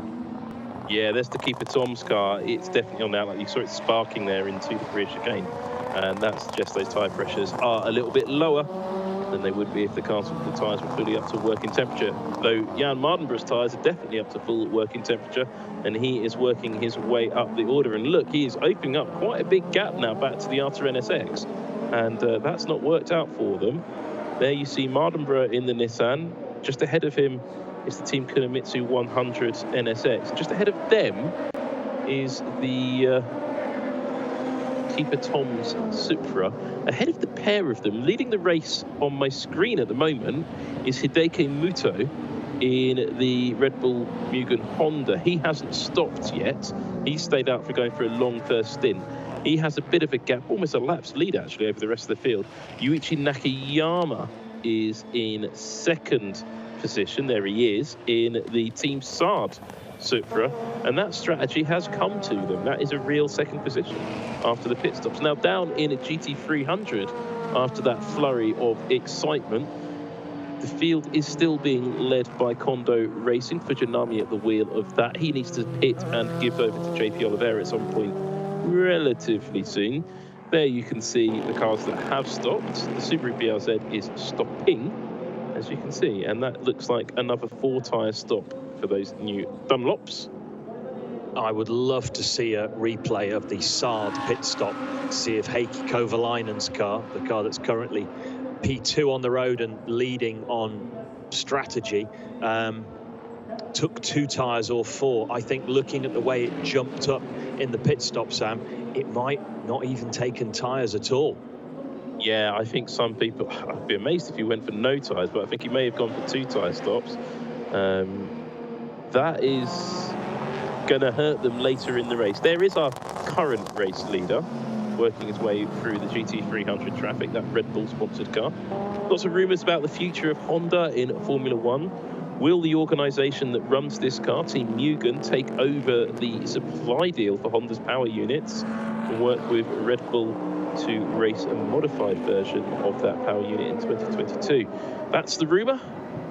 Nothing, no comment on it from anybody involved at the moment. BRZ rejoins the field behind the Prius. There's the Mach 5 MC86, but he rejoins ahead of the Green Brave Supra and a battle between some other cars behind him, which looked quite spicy going into the first corner, but that's just standard form at Fuji Speedway. And that is the Gainer Tanax GTR, which is working its way up through the field, so it is one to keep an eye on, and that car will be losing time. JP Oliveira takes over for race-leading GT300, number 56 car, the Realize GTR, almost on the perfect one-stop strategy, lap 32, as does Hideki Muto, hand over the number 16 Red Bull Mugen Honda to his teammate, Lucas.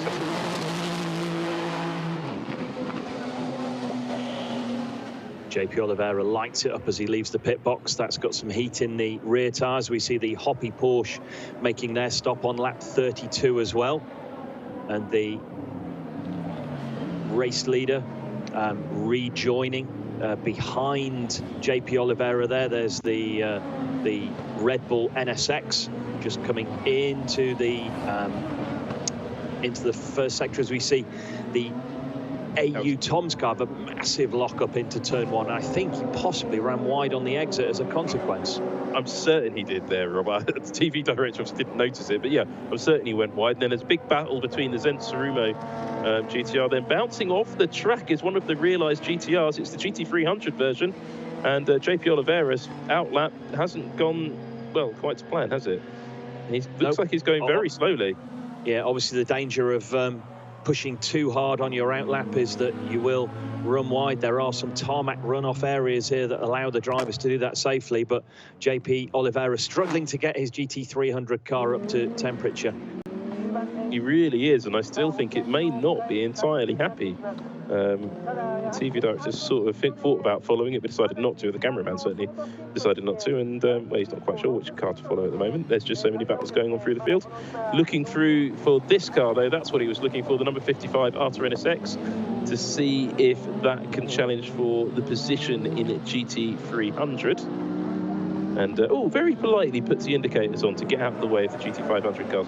But look at this battle. The Realized GTR in GT500 now got a really great tow of the Team Kunamitsu number 100 Raybrig NSX, trying to go round the outside into the first corner. Will Jan Mardenberg get this done? Yeah, he's not going to have it that easy, and it opens the door to the rear to the Arta NSX to have a run at him. He's run the curbs. That's not a good way to get a good drive out of the corner, but the next corner is a left-hander, and the Welshman will probably have it. Yes, he does. Nice, good move there from Jan. So he moves up into the bronze medal position, moves up into P3. He's still got 2 Supras up the road, though. Keeper Tom's car of Ryo Hirakawa, and the Team Sard car of Yuichi Nakayama. Both some little distance. They both made big gains in the pit stops, those 2 Supras. I cannot believe they took 4 tyres in that pit stop. No, they can't. The real gamble. And if they are running a harder compound of tyre, it sort of explains their pace in the first part of the race as well, Sam. They were relatively invisible initially when all the cars were battling. They were in the mid-pack, just holding fort. Makes sense to think if they were on a harder compound and these guys were on a softer compound, that's what would have sort of explained the run of the race over the first 10 to 15 laps, wouldn't it? Yeah, absolutely would. As Nojiri has got a brilliant toe down the start-finish straight of Naoki Yamamoto's Raybrig NSX. The Ultra NSX will almost certainly make this pass as he pulls out to make the move almost before the start-finish line. So he's got a great long run, as well as Yamamoto's got a GT300 car in the way. So easy move for Nojiri. And that was the difference between the orange car having 8 kilos of ballast on and the blue car having 64 kilos of ballast on. Simple as that. Nah, it was all to do with aerodynamics, Rob. If you're a race driver, you wouldn't understand that. No, it's not my job to understand it, Sam. Some interesting questions coming in on the chat. Do the starting drivers have to use the tyres that they qualified on, or do they get a new set? I think they get a new set, but I'm not actually sure about that. I'll wait for RJ O'Connell to answer that one. Blinky XX from Super GT World, he'll be in the chat somewhere. Keep an eye on the chat, he'll answer your question for you. And here's our race leader coming round in clean air through that final sector. Number 1 on the windscreen, cutting back to a replay. Something happened a minute ago. What was it? So that was the Arta NSX running wide and letting through another car. That wasn't the best camera angle, to be honest. I always think when they cut to a replay, will it be an overtake or will it be something morally hazardous? Yes, well, Jason Wright, thank you, Jason, has asked us to explain what happened to the Super GT and DTM relationship. The Super GT and DTM relationship isn't over. It's the Leon Mercedes, we can see it comes in and makes a pit, but it's down to third position, GT300. But the leading car at the moment in terms of pit stops, we'll see where he comes back out into the field. And what happened to the DTM and Super GT relationship? Well, DTM basically collapsed. So Super GT didn't really do anything, it carried on quite happily. As you can see, DTM collapsed, the manufacturers all wandered off, and we still don't entirely know what the new rules are. That's unusual on lap 30, to see a lap 30 air and track temperature. I'm not sure why the TV director's showing us that, unless there's been a big change. Don't know. If the DTM and Super GT relationship, it isn't over. They're still talking about what they can do, but it does seem more likely that the GT300 cars are going to be a lot closer to DTM cars going forwards, because that's the sort of pace that the new DTM will have. They'll be more like modified GT3 cars rather than the Class 1 cars you see in GT500. The GT500 cars, how quick are they? Well, they're going to be about the same speed as the new top class at Le Mans and in the World Endurance Championship, which could lead to interesting questions of its own. Sam coming down into the bottom section, rejoining the action on track. Gamu's about to get gobbled up by JP Oliveira. Gamu is on his outlap. JP Oliveira's now got his tyres fully up to temperature. I know Gamu took a pair of tyres. He definitely took fronts. I didn't see whether he took rears, but that gap has come down from 2.6 seconds to about 2.6 meters. Here we see the car that won the opening round of the championship as well in GT300 leaving the pits, and yep, JP Oliveira getting the job done up the inside of Gamu at the final corner. Now a straight drag race down into turn 1. And I think Gamu didn't get a good enough drive off. No, he didn't get a good enough drive off the corner to get 8. So as we cut to Yoshida in second position in the Saitama Toyo Pet car and cut away, it just looked like he was having a little moment on the exit of the first corner, but we cut back to this battle that we were watching. And then very slowly, it's Jan Mardenborough. It's the luck of Mardenborough strikes again. He's got his hazard lights on, not because he's morally hazardous, but something has gone wrong with the Kondo GTR. The Realize Group GTR has... Wait, it doesn't look like he's got any fire, does it? The engine stopped. Yeah, it looks like he's just coasting to a halt. And he's not out of fuel. He's only just made a pit stop. And he just doesn't seem to have any go at all. He's, well, out of the race. Don't quite know why. It looks like he's trying to get it back to the pits. He could be cycling through the racing driver equivalent of Control-Alt-Delete. Yeah, he's fired it back up again, Sam. So he cycled everything through, turned everything off, turned everything back on again, fuel pumps, ignition, etc., etc., and he's now restarted. So hopefully we will see a replay of whatever happened to Jan Mardenborough and where it happened as well.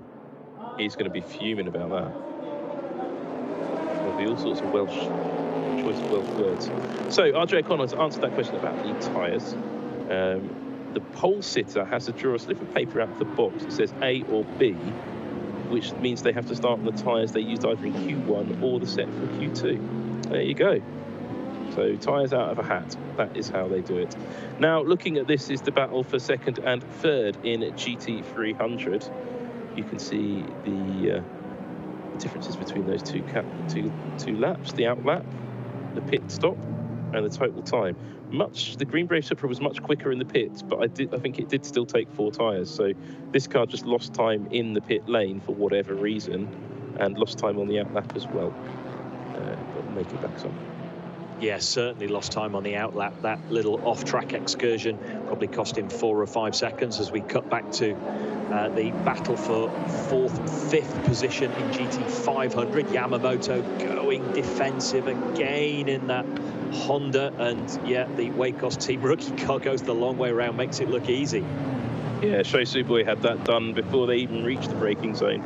But will now Yamamoto come back at him? Yes, they will, but there's GT300 cars everywhere suddenly, and that will make well, it basically means you can't pick the racing line you want. You can't, the cars will do what they want, and you've just got these unpredictable rolling chicanes. That's why Oshima there looks a little bit worried. Yeah, still a long way to go, far from being done and dusted. Here's Jan Mardenborough in dolly jacks going under the car. I think that's the end of the race for the Realised Group GTR. That's got so to be good to see them. gutting. I was just going to say, Sam, it was so good to see them running at the front of the field after what for them has been a really difficult season so far. And yeah, heartbreak for the Kondo team as they back their car back into the box on the dollies. Yeah, Nismo engineers coming to have a good look because they know something's up with it. Masahiko Kondo looking on, he's not too happy about it, and that's certainly not a driver error. That is down to some car issue. But here is our race leader, Yuichi Nakayama, working his way through the traffic. Don't think, yeah, he's losing because of this traffic. If you look to the behind him, there is the second place car, the keeper Toms. It's not a Lexus, Sam. It's a Supra. It's a Toyota Supra. I'll get that right. And it's a Toyota Supra that's getting bigger and bigger and bigger in his mirrors. 4 seconds down to 2.5 seconds, but look, he's going to have to go the long way around this rolling roadblock of the 3 wide, almost 4 wide there around the 100R. Massive right-hand corner there, and fortunately wide enough for the keeper Tom's car to eventually get through safely. And the Hitotsuyama Audi just with a wheel on the grass. If he'd lost it there, taken out about 4 or 5 cars, it would look like Talladega will tonight. And are we going to see Jan Mardenborough get out of the car? I think he's still in the car, but they've lost so much time now that it's worth continuing just to try and understand the car, but they're out of the points and without any chance of getting any points in this race. Lap 39, coming to the end of lap 39 here on the-race.com. You're watching round 5 of the 2020 Super GT Championship, and it's been something of a thriller so far. So if you're enjoying it, make sure you hit that like button, subscribe to the channel. We can bring you lots more action. Every race in Super GT live and exclusive on this channel. Every Super Formula race is live on this channel as well. All those long distance races at Nürburgring on top of that. And British GT later today here on the race. Oh, and contact that was there. Contact. Yeah, that was contact with Sugo Matsuda bouncing off the GT300 Nissan GTR, which is a particularly hefty car to pick a fight with, but yet light contact there between the GT500, GT300 stable mates. And we'll get to see that again. Suzuki Matsuda gets into the corner. The 360 run-up sports car doesn't see him. He turns in and oh, it's a heavy hit, actually. There was bits of carbon fiber flying around, so there is damage on the MOTUL AUTECH GTR. And I wonder if the run-up sports 360... Oh, and there's lots of debris down. That was in real time. That's not a replay. There's debris coming off the back of that Honda, I think it is. No, it's the front. It's the front of the MOTUL AUTECH car, Sam. It was the inner wheel arch of the red Nissan GT500 car of Sugo Matsuda. It's shedding bits of bodywork now as he comes around. So have a good look at that as he comes onto the front straight. I think the television director's copped on as well. So hopefully the cameramen will zoom in as we come into turn one. Well, we can't see any damage at this point. But a lot of cars ran over that lump of debris. I wonder if their tyres are okay. We have seen punctures. Yeah, there's something dangling off the kind of the back of the front wheel arch of that car in front of where the exhaust outlet would be on the sill. So, yeah, Sugo Matsuda, a little bit of contact and quite a lot of damage now. So we'll be able to sort of see how that plays out in the last 20 laps, 25 laps or so. 25, is it 20? No, it's 15 laps. Yeah, the Team SARS Supra making its way through the front-running GT300 cars. Oyu, who upset quite a few people in the first lap of the Super Formula race last week, in 5th position in the Alta NSX, and Gamu in 4th position in the Leon Mercedes. The Leon Mercedes has been really strong all season long here in Super GT, and they're very much having a run for that championship, but it's still a lot to play for. As back on track comes Jan Mardenborough. So whatever was the issue, they found it. Be interesting to see if he just continues for a few more laps to see if they can ascertain whether they have actually fixed it, and then he parks it for the afternoon to just save unnecessary wear and tear, or whether he goes around to complete the race and take the checkered flag. But as you say, Sam, a couple of laps down now, no chance of points, so purely R&D now. And there is 24 laps to go now. 66 minus 42 is 24. Racing driver match then. You're watching Super GT on the race. Lap 42.66, as Rob Barff had just calculated. His racing driver like brain. And there's the battle for second position. Ryo Hirakawa in the Keeper Tom's Supra, being chased now by Tomoko Nojiri. And the Leon Mercedes making racing line out of the grass on the side of the track. Half trying to get out of the way, but half trying to keep the pace up. The reason the TV director keeps on looking at the air temperature and the track temperature, I think, is that there is a slight variance. The track temperature seems to be falling. Notably, the chance of precipitation before the end of the race is up to 40%. So there's a chance we could get a bit of rain if we get before the end of this race. And the top 5 cars, I think, are all on the Bridgestone tyres. Nick Cassidy, he doesn't know what's going on. Well, he's quite keen to watch this battle, as I think we were. This is his teammate then, leading the Arta NSX as they come round to complete lap 42 to start 43.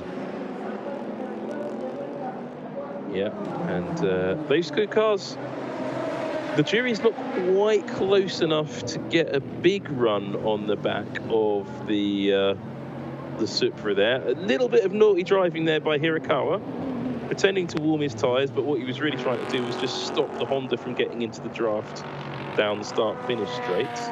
So now Nojiri's having to think about being defensive, and that is going to stop him from being able to catch up to the back of the number 39 Denso Supra, which is leading this race. How much are they in the lead of the race by? Well, my timing screen stopped working. It's back again. 6.3 seconds. There's quite Rio a big jump. Hirakawa also has the fuel flow restriction, Sam, as well. The sort of the limiting device that stops the car developing maximum performance right at the top of the rev range. So that will be hindering his pace along the front straight. So he's got to work as hard as he possibly can through this section to keep that car, the ARTA NSX, as far back as he can, because the ARTA car, with only 8 kilos of weight and no fuel restriction, will be quicker in a straight line. Just a question coming in on the chat. We are looking at the chat, so thank you very much, Juhi2. Solo59 asks, are there any female drivers in Super GT? Not at present, but there have been some in the past. I remember Cindy Alaman raced in Super GT. I think she was in GT300 for a bit, and I think there's been a few others over the years, but none at present. I wouldn't be too shocked to see that change quite soon, though. Yeah, there's a lot of good lady racing drivers knocking around.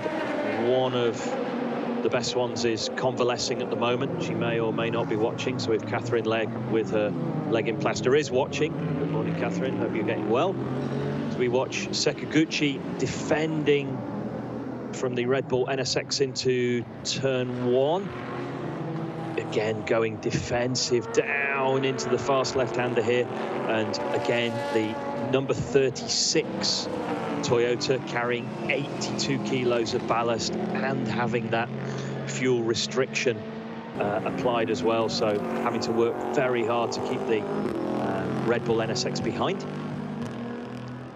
Yeah, just Uke Sasahara, I mentioned it before that he's been a bit of a revelation of this year. And he basically, he's ended up driving cars that he wasn't really planning to drive because of the travel restrictions due to the pandemic. And he's done a pretty good job. And I think a few people are going, he should have been promoted a little bit earlier. He's still doing the, I think, the Japanese F4 series, or Japanese F3, I think Japanese F3 series, and doing Super Formula and subbing in. Heikki Kovalainen, he is looking quite uncertain, but he doesn't want to be optimistic, but it is looking good. 6.6 second lead. But did they take all 4 tyres? We don't think they did, and is tyre wear going to be the problem? Lap 45 of 66, and the gap is fairly stable, as you can see, extending if anything, but that could just be down to the odd GT300 car that they are encountering. And what Heikki Kovalainen will be hoping for is no safety car, because at the moment they have a little bit of clean air which they can manage over the last 20 laps or so. However, if we did have a safety car, that would neutralize that advantage, and yeah, he would be relatively vulnerable at the head of the field on older tires, assuming that they didn't take 4 at the pit stop to those cars that did. Here we see the Modulo NSX making their pit stop as well. Yeah, that's an unusual, just having a look at the timing screen. I don't think that was a planned strategy, actually, for the Modulo car. It wasn't. That's a second stop for the Nakajima racing team. I don't think they wanted to do a 2-stop strategy on those Dunlops, so either there's a problem or they picked up a puncture or the tyre wear just got too bad. But look at this battle between the Green Brave Supra and the Realised GTR. The Realised GTR is coming straight back at it. I like watching these battles ebb and flow. I was watching the NASCAR Xfinity race last night, this morning, Japanese time. Good race. Interesting finish, and I really do like watching NASCAR, and I'll talk about that unless we get some more likes. I was just thinking, if it was a puncture, Sam, it could easily have come from that carbon debris that we saw coming off the front of the MOTUL AUTECH red Nissan GT500. He shed a load of carbon components on the run down through turn 9 towards turn 10, and a couple of cars coming out of the pits after unscheduled stops, so probably punctures. Remember, these cars running onboard tyre pressure monitoring systems, so if they did pick up a shard of carbon fibre that just causes a very slow puncture, then the drivers will be made aware of that via an alarm on the dash. Now, as Miyata hunts down Ishiura, I'll keep an eye on that. There's some good questions coming in on the chat. I do think the Xfinity platform is going to be great with the new generation stock car. Are there any rumours of Nissan updating their platform with the new Z Proto? Yes, there are. Front page of Autosport magazine, the Japanese one that you can't buy anywhere but in Japan, has a very nice big artist impression of what that car could look like. And they're also talking that Nissan may enter NASCAR in 2022. So you really do need to hit those like buttons. You didn't think I was serious. Yes. Never double bluff Samuel Collins, everybody. Never double bluff him. So yeah, if you are new to us here in the series, this is a straightforward Super GT race. Normally we see a number of safety cars. Luckily enough today, we've only seen one right at the front of the field, so we're seeing a clean battle on track, no interruptions. Cutting back to a replay of something a couple of moments ago. Ah, yes, that was probably the cause of the unscheduled pit stop for the NSX we saw. So a slow puncture or something caused an off-track excursion. So he's now taken a pair of front tyres and recovered. Well, that is, well, yeah, that was pretty clear explanation. Tyre had gone down, and what was that? There's the race leader in GT 300. I was about to talk about him, but we're looking at the Red Bull Mugen Honda getting very, well, what's going on there, Rob? What's he up to there? Yeah, he was getting very squirrely. That was that was a nice example of squirrely. Offline, picked up a load of pickup on the tyres, and just as he made the change of direction into Coca-Cola corner, oscillated really badly. Meanwhile, Hirakawa and Nojiri are literally door handle to door handle. The GT300 Nissan very wisely stays out of the way. And Hirakawa, remember, he is hampered by weight, he's hampered by fuel flow, and the Arta NSX is hampered by nothing more than 8 kilos of ballast. So Hirakawa going to have to work very hard over the remaining laps. I don't know how many to go. It's 66 minus 48. I'm going to guess 18. But yeah, it's going to be a long way to go for the Keeper Tom's car, the blue and white car there, to keep the Arta NSX at bay. Right, it's a great battle for second position. I'm surprised actually. I'm actually very surprised. For those who were watching at the beginning of the show, Nick Cassidy was saying of the Keeper Tom's car, they didn't really expect too much from this race because they didn't really have the pace with the amount of ballast and fuel flow limitation they've got on the car. But sure enough, there they are in second position, only about six seconds off the race leader, who you should be able to just see in the distance in amongst the GT300 cars, but still being able to hold off Nojiri quite, Nojiri again isn't anywhere near getting a toe off the back of that Supra. Very interesting. Supra pulling terrifically in a straight line. Another Supra pulling terrifically in a straight line is this one. But look at that. JP Oliveira has closed him right down. That gap has come down from 12 seconds. 12 to 10 to 8 to 6 to 4. He's taking 2 seconds a lap out of him. And shortly now, well, this is it. This is the battle between the green car in the middle of that sandwich and the blue car behind. Remember, ladies and gentlemen, if you are new to Super GT, A, where have you been? And B, the GT300 runners run yellow headlights and the GT500s running white lights. So this is now our battle on track for the lead of GT300. And look at the way that gap has come down, and that is the, we saw it in the first stint as well, the Supra, the GR Supra GT300, you see it at the wheel, it just can't keep its pace going all the way through the stint. Lap 49 of 66, here on the race, Super GT Round 5, and JP Oliveira has kept his tyres alive and is looking very, very good to take the lead quite soon for the GR Supra. A few questions coming in. What's the difference between GT500 and GT300? GT500 cars are faster, but they are purpose-built racing cars with carbon fibre monocoque chassis, and you can see the difference between the sheer size of a GT3 car, which is just a GT3 car. GT300 cars, some of them are built to their own rule books as well, but they are designed for customer teams. There's a very good video explaining the different classes that's just been uploaded to this YouTube channel, so check it out after the race on therace.com.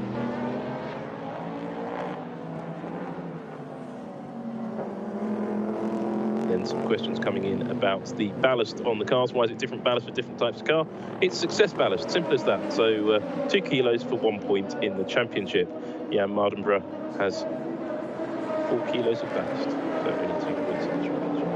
Sums up his season so far, as does doing brilliantly and then having to come into the pits. But look at this battle now for the lead of GT300. The Realize Nissan trying to get the toe, trying to go into the corner, get it done into the first corner. They're side by side into the right-hander, and JP Oliveira, I'll be astonished if he isn't leading into the left-hander, which he is. Yeah, no, Yoshida had a little go at defending, but the way that gap has come down, you can't really defend a car that's 2 seconds a lap quicker than you. And yeah, they're delighted in their pit garage as they make their move up into the lead of GT300. Well, it's good news for Masahiko Kondo, because at least one of his 2 cars is doing well. One of them, the Realize Nissan Automobile Technical College GTR, is run, of course, by Kondo, who also run Jan Mardenborough's GT500 car, but that one's had a bad go of it. Koki Saga in the Toyota Prius is now up to the back of Kotaka in the MC86, which had been on pole position. The Prius, can Saga keep his tyres up to operate in their operating window for the rest of this stint? 15 laps to go here at Fuji Speedway. Fantastic race this afternoon, again in both GT500 and GT300. Great to see the cars running nose to tail like this, all to play for with 15 to go. Our pole sitting car there dropped back a little bit, but working really hard through the final sector to get good drive out onto the front straight. Remember, this front straight just under a mile in length, Sam. Look at the length of it, 1,475 meters to defend all the way down into turn 1. Interesting looking at the move that JP Oliveira made on the for the race lead. He went offline down to the right, as these 2 cars are doing. There's a huge amount of tyre debris pickup off the racing line there, and if you are off there for any length of time, you're really going to pick up a lot of pickup that's going to hamper you through this first quite fast sector. I say quite fast, it's terrifyingly quick. Super fast left-hander that leads into the massively quick 100R at turn 4. Back in the pack, the pair jostling for P2. Hirakawa and Nojiri still hard at it. We also just saw Koki Saga make that place in GT300 as well, but Nojiri just doesn't seem to have an answer to the keeper Tom Supra at the moment. And it's really perplexing me, because that Supra has got so much ballast and so much fuel flow restriction, and the Honda just doesn't. But look, behind them is the Wacos team rookie Supra coming to join the party. So is Hirakawa just driving a textbook defensive race? There's some debris down there in on the circuit. Don't think that will bring out a safety car or anything. But look at that. The Wacos team rookie car has snuck past the Honda. Sho Suboi had just come out of nowhere, got up to that position. Now he's going to be hunting down for 2nd position. I love Sho Suboi. That was just like, morning, wakey, wakey, and just sent it down the inside. A brilliant bit of opportunistic overtaking, and I think we're going to see another brilliant bit of opportunistic overtaking here if we're not careful. He really did just sneak up on the pair of them and mug them, didn't he? Yep. They've been so busy. They've been so busy looking at each other. Suddenly, Hirakawa wakes up and thinks, "Oh, nuts! And Nojiri now is well placed with a double toe off these two Toyotas. He's going to have a great run into the first corner. Look at that slingshot round the outside. Can he get it done onto the brakes? And is this Toyota battle going to help out Honda?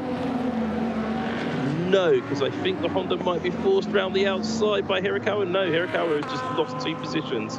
And now Nojiri is getting onto the back of Sho Suboi, trying to get this done, trying to go round the outside, but there's a GT300 car well in the way.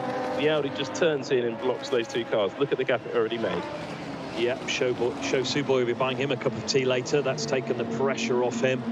And terrific to see Sho Suboi make the move, to move from 4th to 2nd. And look, I think he could possibly jump the gap to our SARD race leader, who's only, he says, looking at his timing screen, which has just gone blank. Brilliant. You couldn't make it up. The gap you're looking for is 10 seconds, Rob. There we go. So 10 seconds, 13 laps to go. Yeah, I think this is doable. This is race on, folks. Yeah, it very much is race on. Another driver just to keep a little bit of an eye on, Naoki Yamamoto. He's back in 5th in the Honda, but he's not very far behind. He's just 1.2 seconds behind Ryo Hirakawa in the Keeper Tom's Supra and that Arta NSX and Wacos rookie battle that we were just watching. He's actually about 1.5 seconds a lap quicker than all of them. So he could actually come in and start and join that party as well. Meanwhile, back in 15th in GT300, there's a battle between a Mother Chassis 86, the Subaru BRZ, and a GT3 specification Nissan. And that is all 3 different types of car in GT300 there. The front, you've got the carbon fiber Mother Chassis. The second, you've got the JAF GT300 car, which is now falling back to the 3rd in that little group, based on the production car. And then you've got a FIA GT3 specification car. Not been a good day out for the Subaru, actually. They started strongly and have pulled them right through the field.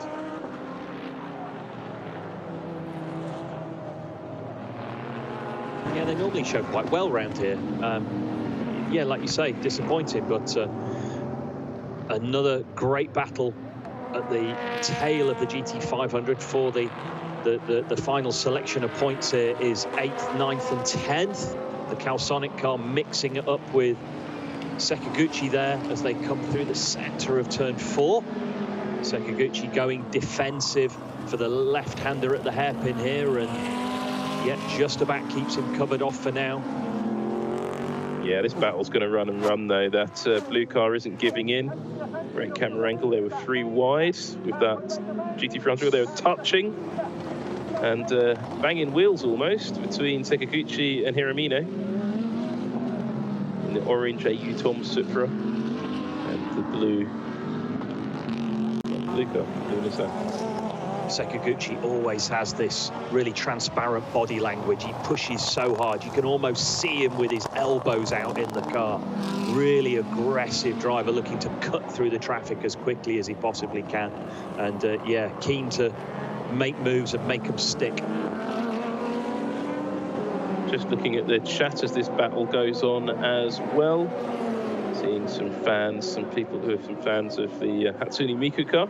Been a bit anonymous all year has Hatsune Miku. She's obviously having quiet moments of contemplation, which is not going on for Hiramine, who runs right up against the pit wall to get past Sekiguchi into turn 1. Little tap on the way into the corner for good measure, and puts the Toyota Supra off the track, which only opens the door for the Zensarumo Supra to get onto the back of the Calsonic GTR.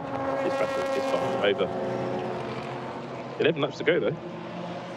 Absolutely, yeah, 11 to go, and yeah, they're just going to keep cycling through. The factor that comes into play here is just when will they stumble across that next duo or trio of GT300 lap traffic. That will mix it up. Nakayama at the head of the field, though. Heikki Kovalainen's teammate, still doing a great job, still leads by 9.7 seconds from Sho Suboi in the Wacos team rookie car. Well, at the moment, Shosuboy isn't closing the gap up very much on Yuichi Nakayama in the Team Sard car, but you could just see the reason why. He's in the middle of the GT300 traffic, which Nakayama isn't. So in the next lap, we could see that gap start to come down quite significantly between first and second. But as I said, don't rule out this man, Naoki Yamamoto, down in 5th position. He's hunting down Ryo Hirakawa, and he has got an awful lot of pace in that Raybrig NSX, despite running with 64 kilos of success ballast. Yeah, both Shosuboy in the Wacos Team Rookie car and Yamamoto, 64 kilos. This is terrific from their package of car, their package of engine, and of course their package of tyres, because now we're getting into the twilight of the race. If you've maintained quality of tyre, if you haven't lent on them too hard too soon, now the tyre is going to give you that extra little bit of performance, and terrific performance from Shoboy and Yamamoto to do that with the additional weight on the car. It's interesting to this new Supra for this season, completely new chassis. There are new monocoques for these GT500 cars. All of these GT500 cars use identical carbon fiber monocoques, but Toyota, Nissan and Honda then developed their own body package around them, just like GTM, and then they also developed their own engines. And this is not a development freeze formula, it is an open development war for the engines. They have a certain number of engines per year, a certain number of specs, as Yamamoto is doing everything he can to get past Hirakawa, and I think he'll get up the inside there. Yes, he does. Yep, they're playing who can brake latest into turn 1. They're now going to play who can brave it out into turn 3. They're still 2 abreast. Are they going to, I was going to say, are they going to go too wide through 4 and 5? No, they're back to as they were. So Yamamoto leads Hirakawa. So Honda leads Toyota as they come down now towards the 3rd sector. Yamamoto is really at the top of his game in his career at the moment. Opted not to pursue aggressively a career in Formula 1, despite having the opportunity. Last year, drove the free practice 1 session for Toro Rosso at Suzuka. He has a Formula 1 super license, is entitled to race, but has so far just decided to stay racing in Super GT and Super Formula because he likes them. Jenson Button refers to him as the dude. That's high praise indeed. It certainly is. Well, Jensen's probably watching from somewhere in the world, California probably, wherever he finds himself. And that is his old car, the number 100 Raybrig NSX, sitting in 4th position. Hirakawa wants to get that 4th position back. He's got the toe down the start-finish straight, tries to get up the inside. A little bit too far back this time. The race gaps, though, at the front of the fields are sitting fairly static, actually. It looks like Shosuboy just hasn't quite, he's used up his tyres, I think, and Yuichi Nakayama in the Team Sard car, he's looking fairly solid in the lead with 9 laps to go here at Fuji Speedway. Round 5 of the 2020 Super GT season here on the-race.com. Still time to hit like, still time to subscribe, because there's so much more action coming up on this channel, starting with British GT later today. And those fans, as we mentioned today, Sam, the fans in the grandstand, many of them will be home Toyota fans, and they'll be delighted to see the Toyota Supras running 1st and 2nd in the Premier GT500 class. The first time that we've seen fans back in the grandstands since the pandemic forced us to run behind closed doors. There we see the rundown of GT300 with this car, driven by JP Oliveira leading.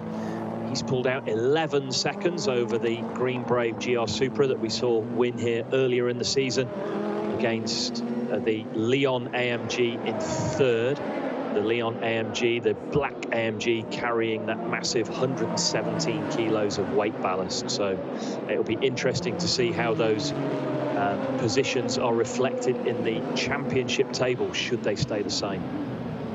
Because Race Car, thank you very much, asked a very good question.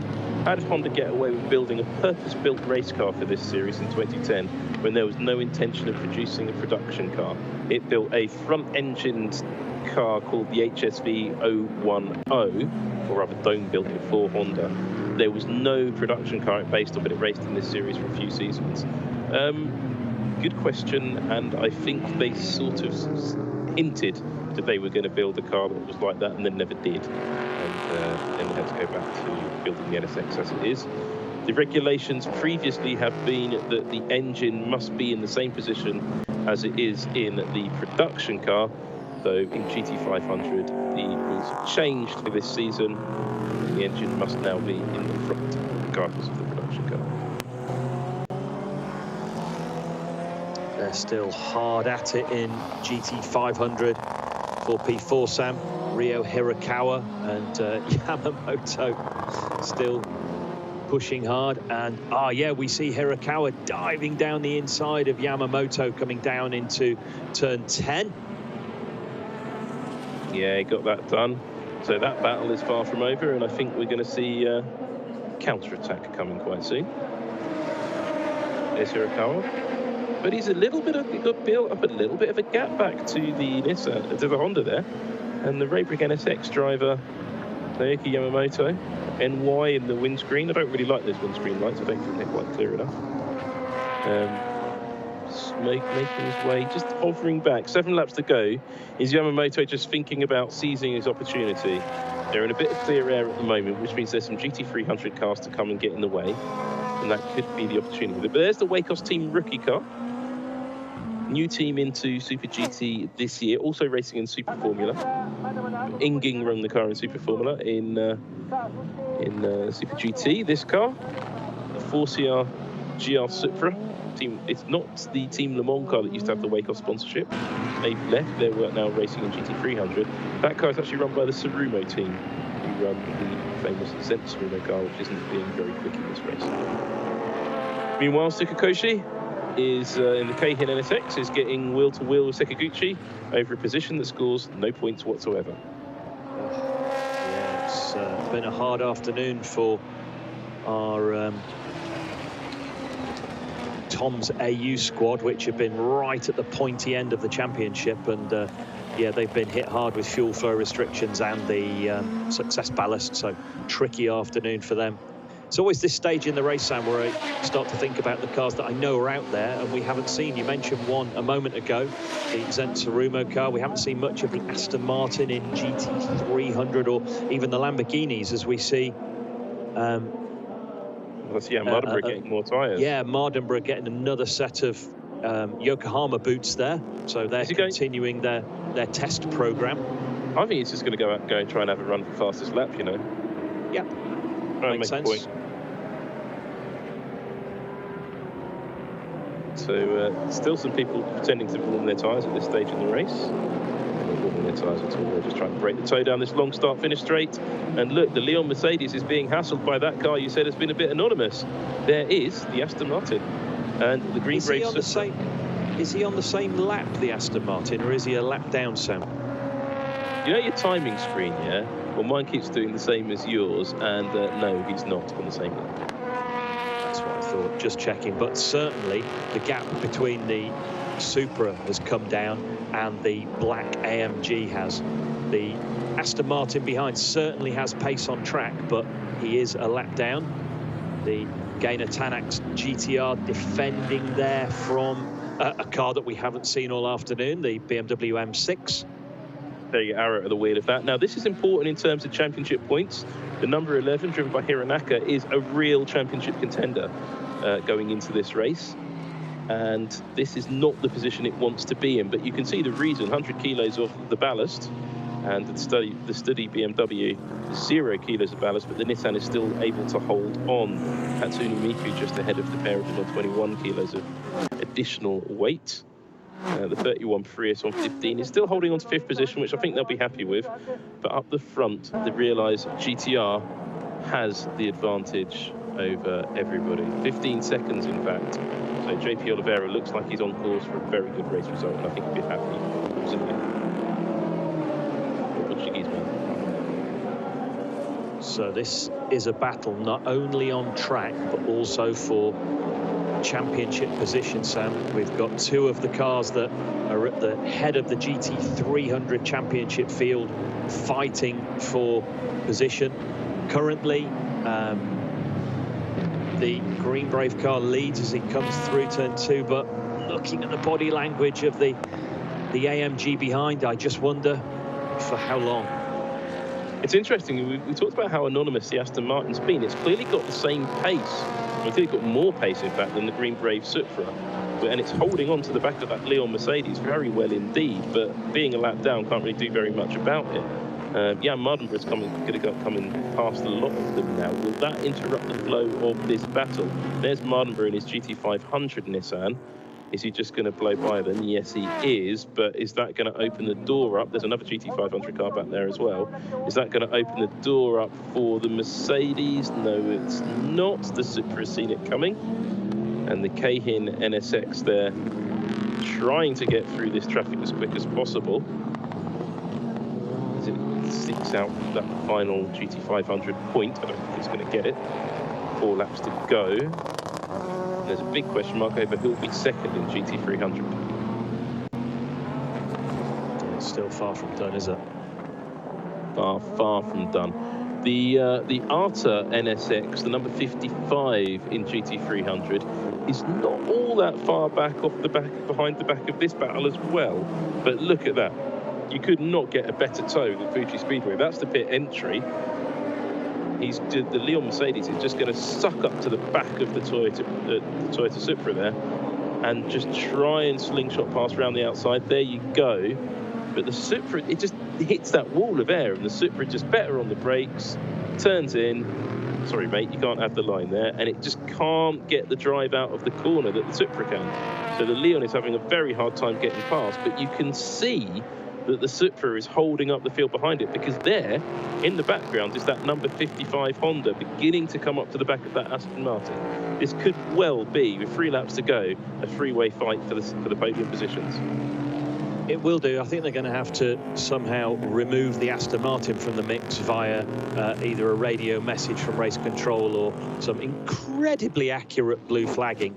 Clearly, the second driver in the Aston Martin's got great pace, and the first driver will not quite have had the pace to be running right at the front, but clearly the car and the second driver has got race-leading pace. But yeah, this is going to be 3-4 position for P2 in GT300 shortly. Well, the Nissan GTR number 360 run-up sports GT300 car just had a fall on its own just in front of this battle and kicked up a load of dirt, and that's bound to have put off Yoshida, who was on the scene very quickly. But look, here's the number 55 NSX. He's going to be in the tow. Oh, extra tyre stop for the MOTUL AUTECH GTR. They couldn't go the distance. Now, I don't think that... 3 laps to go. I think that was just the tyre running out. Is that another tilt for fastest lap as well? Possibly. I did see an indicate from the Aston Martin, so he's pulled out of that battle. He's allowed the GT300 NSX onto the back, so there we go. This is now on the road. P2, P3, P4, nose to tail in GT300 with only 3 laps to go, Sam. Well, they need to look in their mirrors as well, because not just there's the Aston Martin and a GT500 car back there. Behind that GT500 car and beginning to loom up into the back of those cars is a Toyota Prius. A Toyota Prius? Surely not. Yes, it's not somebody's early Uber to get them back to Gotemba train station as the 55 NSX gets up the inside. They don't use Priuses as taxis around there. As the 55 gets up the inside of the Leon Mercedes, and I think he got that done, but the next corner is a right-hander. The Leon's is in the right position. The rear view camera on the Supra is going to be fantastic. The Leon Mercedes has lost the place, but look, there's the Prius. The Prius is going to be on the back of this little battle as well. And if the Green Brave Supra gets second position at the end of this race in 2 laps' time, I have to say Yoshida deserves a medal for defensive driving. But I don't think he's going to make this stick, because here comes the ARTA NSX. But does he make it stick round the outside of the final corner? No, he doesn't. And that's the Mercedes in line. There's the Prius. There's the Aston Martin. That is going to be a triple toe for the Leon Mercedes, a double toe for the Leon Mercedes, but the Aston Martin's now going to reappear back in the scene. The Arta NSX is easily going to get past the Green Wave Supra, but is the Supra going to be able to draft back before the end of the start-finish straight? I think he is. He's going defensive, is he? Yes, he's going for the move the Leon Mercedes got there. Tries to outbrake him, doesn't get it done. The Leon now trying to go around the outside of the Toyota and trying to get a run on the Honda. There's the Aston Martin. Here comes the Prius. It's the final lap. Unbelievable. Where did that go? I want to say hit like, hit subscribe as the Leon makes a move on the GR Green Brave Supra. This is it's not championship deciding stuff, but it could be championship deciding stuff. As we see the AU Tom's car, it's got damaged the left front. Yeah, that's a left front problem. It's the tyre giving up the ghost. And he comes in. It's a puncture. Sakaguchi puncture, left front. Oh. So no points for the AU Tom's car. They were going into this event looking at championship points, and that wasn't working. There's the race leader, though. That is the Denso Capelco starred GR Supra, Yuichi Nakayama at the wheel, getting overexcited there. In the number 39 Sard Rum Supra. Doesn't look like anybody can challenge him. His tyres seem okay. There is the GT300 battle now. Crucially, at this point on the track, if this Sard Supra doesn't overtake that group of GT300 cars in front, the GT300 cars get an extra lap. But will that happen? I think it will. So this is not just a race for the finish. This is a race for who can get the position. Now, the Prius doesn't want to be passed because he can have another lap at the Supra. The Prius is trying, and the Prius gets an extra lap in. So there's one more lap for GT300, but the race winner is the Sard Supra. But now the race goes on for GT300. Every car behind you that you see on your screen is finishing the race. The cars that just left, they're still racing for a position. Denso Supra wins, Wacos Supra second, Arta NSX third, Keeper Tom Supra going to be slightly disappointed with fourth. I thought they'd be on the podium. The Roadbrig NSX is fifth, but we need to be watching the GT300 race because it's still going. The J-Lock Lamborghini is sixth, but who are the top five in GT300? Brilliant gentlemanly driving there from Nakayama. He did just enough to stay back behind that scrapping pair of GT300s to allow them to have one more lap. So here is our GT300 race winner. He's going to come round and take the checker flag. That's JP Oliveira in the Kondo Racing Nissan GTR GT300. But the question is, Sam, those GT300 cars behind that got the extra lap, who's going to come out on top? Absolutely. JP Oliveira's got the win. Big thank you before that to Anime Matsuri from the sponsors in Houston, Texas of the number 4 Hatsune Miku car. And thanks for joining us again. Great to have you on board. Great win for the Realised GTR. Kondo Racing going to be very happy with that one. Not very happy if they're running GT500, but we still need to be watching the GT300 battle, which is still raging. There's the Arta NSX crossing the line in second. Third will be the Leon Mercedes, but the Green Brave Supra and the APR Prius are in a draft battle across the finish line for that final position. I don't think the Prius is going to be able to pull out and make it. Oh, not quite, but what was the gap there? 0.0 something less seconds. Less than a car length, Sam. Less than a car length.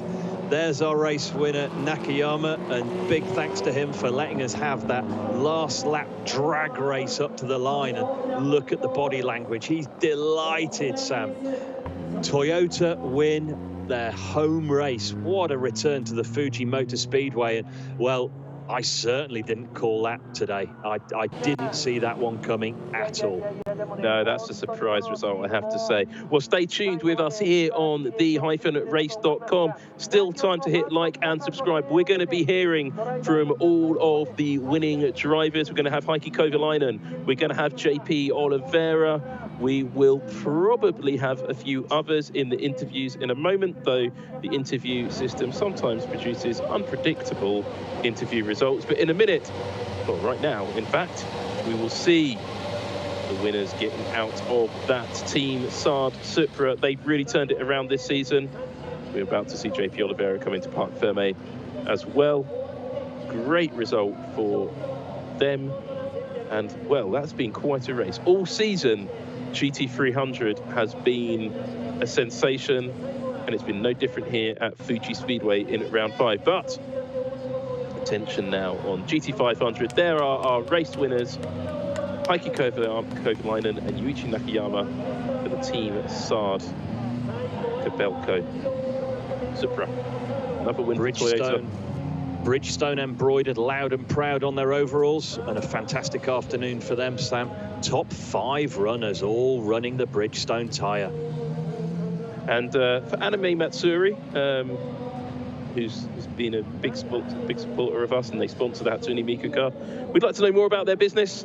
We'll talk about them, hopefully hear from them for the next Super GT race. We'll tell you about the races coming up in a little while. Well, stuck in traffic is usually a problem you get when you leave Fuji Speedway. With only 5,000 spectators allowed at this race, sadly, you're not going to have traffic issues getting back into Tokyo tonight, and the Romance car from Gotemba back to Shinjuku will not be very busy. However, they probably missed the last train at Limited Express Mount Fuji number 6, so JP Oliveira's got plenty of time sitting in that traffic jam waiting to get back to Parc Ferme, but he is stuck in traffic. So for now, we'll look at the Team Saad crew. All of them. That's a controversial mask strategy.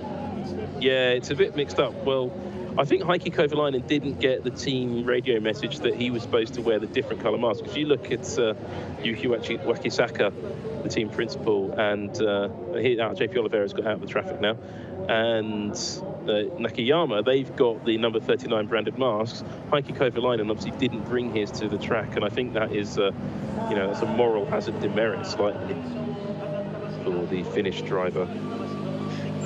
I've just looked at the race results, and I've just looked at the championship table, and I realised my maths, as we learned earlier, isn't my strong point, and I just know it's very close to the top of both championships. So I'll let our Japanese colleagues do the mathematics as we see the race-winning squad of drivers there coming out to congratulate themselves. Bit of a JP Oliveira, non-socially distanced hug and a handshake, high five. Great job by him. I think that car had really good pace this afternoon. He didn't make it look easy, but he made it look pretty easy. Yeah, I mean, that was a great drive from both the drivers, actually. Mullen Labe says his first Super GT, his or her first Super GT race, looks like they'll be moving on from DTM. Yes, of course you should move on from DTM. This is much better and always has been. The next race is coming up on Super GT. We'll have a bit more of a rundown, but Suzuka is next, and that's later this month on the 25th of October. Motegi after that on the 8th of November, and then the finale, the Fuji GT final race, number 8. That'll be great when we come back here for the final round, Sam. Of course, with the final round of Super GT, it's gloves off, no weight handicap, no fuel flow, everything cranked up to 11. And yeah, it will be a gloves off battle for the championship. Can't wait to see that. But 3 fabulous races to go at the end of what has been a brilliant season. I had a horrible vision in my head of JP Oliveira getting his thumb caught in the car door there. I could just see it happening. He wasn't paying attention. He was getting his magic finger ready. There you go. That's where you finished first. Masahiko Kondo knows. JP Oliveira knows. They've got their mask strategy on point. Single flag, though. Obviously, Nismo were quite sparing with their flags, even though it's the Nissan Mechanic Challenge and the Nissan Technical College.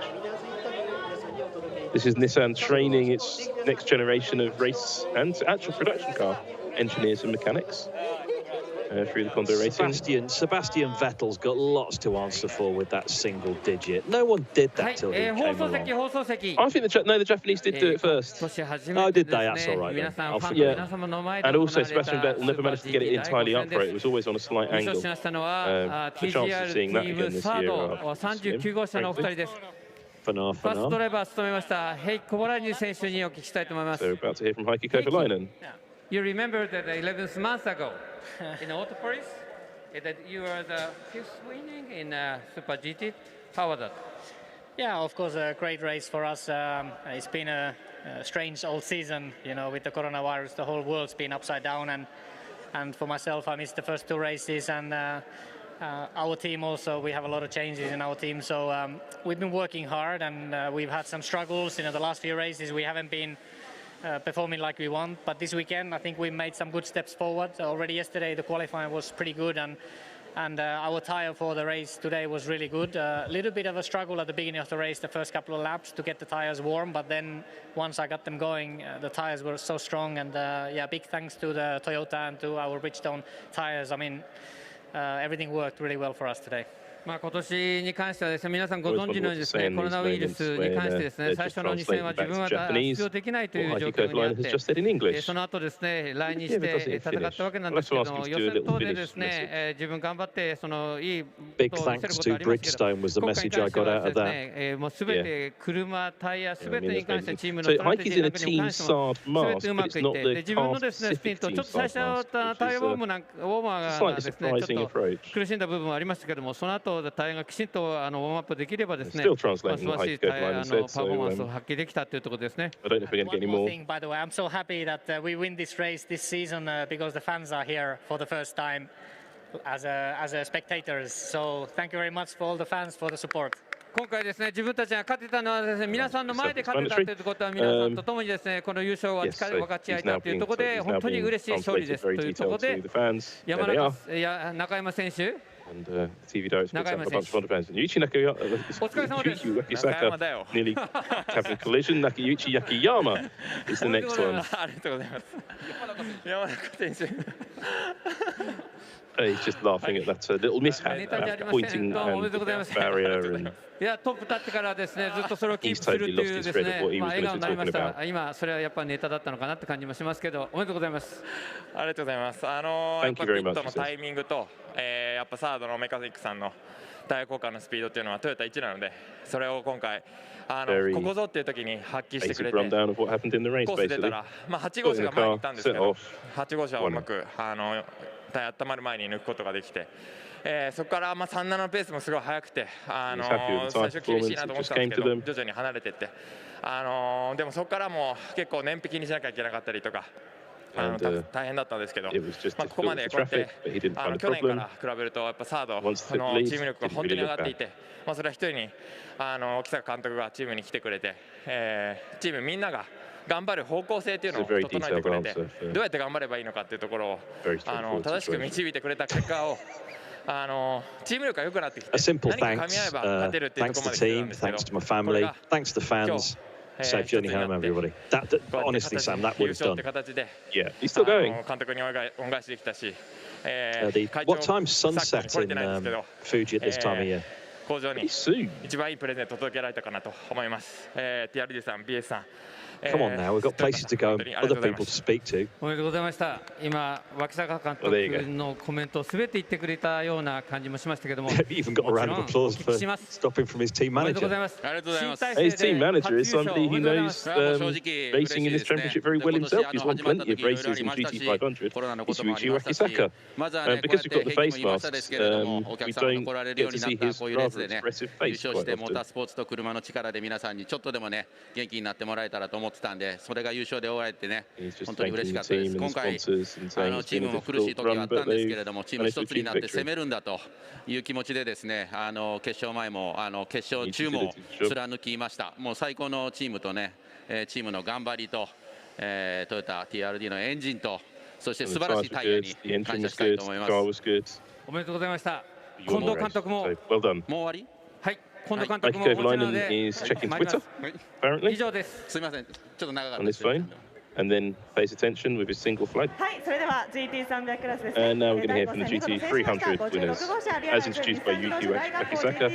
And the first driver we're going to hear from is not JP Oliveira. He was teasing us there. 逆転優勝です。おめでとうございます。ありがとうございます。本当にね、嬉しくて、ここまで本当に上位には絡んではいたんですけど、なかなか本当に表彰台だったりとか、本当に勝つまでが本当にまだ届かなくて、そんな中本当に今回は本当チームの方も本当にもう一回仕切り直してしっかりミーティングして横浜タイヤさんも本当にいいタイヤを用意してくれて本当僕は、ね、本当にいい環境でやらせてもらって本当にそれを淡々と集中して走らすっていうところなので本当にこのような環境を作ってくれて本当感謝します。はい。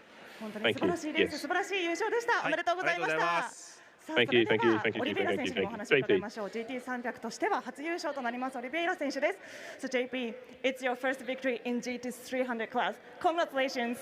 Thank you very much. Yeah, I think it took me longer in GT300 to win than in GT500. I had to wait more time, but you know, it's it's a great day because I could see from the beginning of the race we had a good pace. We just have to, manage the race well and stay out of trouble. Which, Fujinami-san did a very good job in the first stint, passing the cars in front, and then, we knew that the strategies are going to be quite different. So the Mother chassis could do no tire change, and we, obviously lost a lot of time in the pits for them. But then we could recover in the second stint and pass them. So yeah, perfect execution today. So I'm very happy for the team, for Yokohama, for Nissan. Thank you all. Everybody did a fantastic job today. ですね、まず僕にとってはですね GT300 に移ってからの方が GT500 よりも長く勝つまでにねちょっと時間がかかっちゃったなっていうコメントもありましたけれども、いや本当にね最初からいいペースでいけて本当に藤波選手がね前半のスピードでたくさんねオーバーテイクをしてくれてすごくいいレース作りをしてくれて僕はそれで後半スティントに向かったわけですけれども僕たちはね他のチームと違って I thought we saw the other chassis cars actually change tyres this race. Yeah, they took a pair of tyres, I think. Possibly left sides. That's right. Right, we're going to hear from the team manager now. Masahiko Kondo, famous for singing. 皆さんの前で勝てたっていうのは本当に嬉しいです。コロナでね、本当に開幕できるかどうかっていう心配もあったんですけど、勝つ勝たないよりもね、レースの開幕が本当に気になってまして、でもこうして勝てて。この車はね、全国の日産の販売店の方とか、日産自動車大学校、リアライズさんに走らせてもらってるんで、今日は販売店の方いっぱい来ててね、あと学校の生徒もいっぱい来てて、その人たちの前で勝てて、最高にハッピーです。ただ、ハッピーなんだけど、Ultimately, but he was unhappy to being very happy because of what happened. It was just a strange one. Total mask fail. It's okay, no one saw. Thank you very much. And he's specifically thanking somebody off camera to his right. I don't know if it's somebody from Nissan, but that was a directed thank you to a person just off camera. I'm not quite sure who it was. I'm guessing. So we're going to see a replay of some of the key moments in the race, on the race, and straight off at turn one was the guy who was in second, which was the Wedsport Bando car, which that's really what happened. He just went in far too hot. Damage to Chio, he caught fire, he ran away. The yellow flag came out and the safety car came out for a few laps. And then the race got going properly. And that caused a penalty, though, of course, for the Calsonic car. Put them out of contention, came out just at the wrong point. When we got going again, it was a battle between these two cars. It seems so long ago, doesn't it, Rob? When you see this battle between the NSX and Takaboshi in the realised GTR, a car that ended up, the Kondo racing car that ended up nowhere eventually. Yeah, it was a hugely long time ago, and of course the race got strung out for so long because there was only that single safety car for the first 6 laps.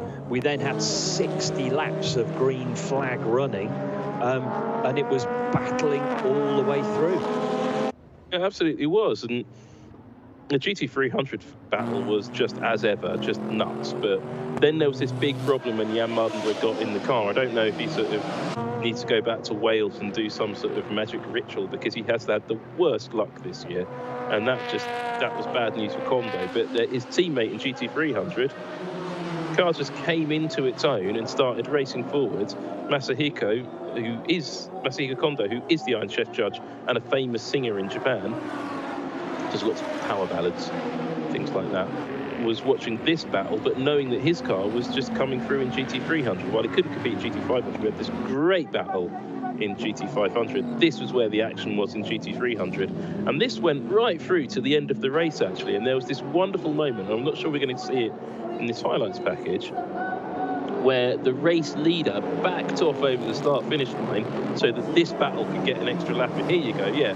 The Prius there was just allowed an extra lap in, and that must have been some pretty swift team radio messages saying, don't pass the Prius. And there's your race winners in GT300. Fingers up. So, Rob, highlight of the race. Heikki Kovalainen's performance in a car that was genuinely unexpected. He and his teammate in the 39 car, Nakayama, just came from nowhere. I literally didn't see it coming. I was looking at the cars with 8 kilos, 0 kilos, 6 kilos, 2 kilos, and they've managed to win the race really convincingly in a car that didn't look that mega. The car that Nick Cassidy said probably wasn't going to be so good around here, they've won it with 38 kilos of ballast on board. So, yeah, my sort of performance of the day, man of the match, goes to the race winner. I would give my man of the match to the Kondo Racing GT300 team for getting through that carnage and winning the race. JP Oliveira and all the gang there. Now, looking at the podium, now I'm not sure which we're going to get, GT500 or GT300 first, but due to the restrictions, and it is the GT300 team on the podium first. Now, they've got a real complex challenge now. They've got 2 flags in each hand. They've also got the Bit of Wood trophy, the AUTECH trophy, the Fuji Speedway trophy, and the 500,000 yen scratch card, and those 4 fans as well, to pick up all of those things in one go. They're going to How are they going to do it? 4 young ladies and the aforementioned items. Possibly later. Surely not.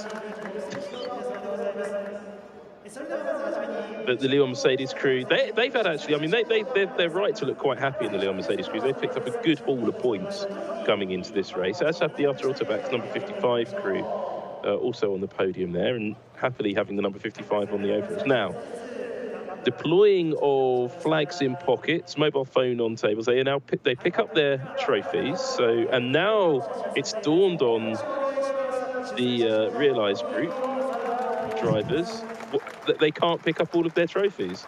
So JP Oliveira deploys flags in pockets, picks up 1 trophy. This is one of my favourite trophies in motorsport. It's got a lovely etching of Mount Fuji and Fuji Speedway on it. It's a really pretty trophy. And then they're going to pick up the Bit of Wood, I think, that you win. It's something to do with a clean, fresh water company that's based near Fuji Speedway. A bit of wood, that wooden plaque they get in front of them. And now, are the drivers going to pick it up along with the scratch card? They're being told to pick it up. There you go, pick up that trophy now. That's the Arta Autobacks Winners Trophy. There it is. You get one of those if you win either class in any Super GT race. And hash 5, it's not hashtag 5, it's just number 5. And then they pick up a bit of wood now, do they? Do they get wood? Let's have a look. Let's wait and see.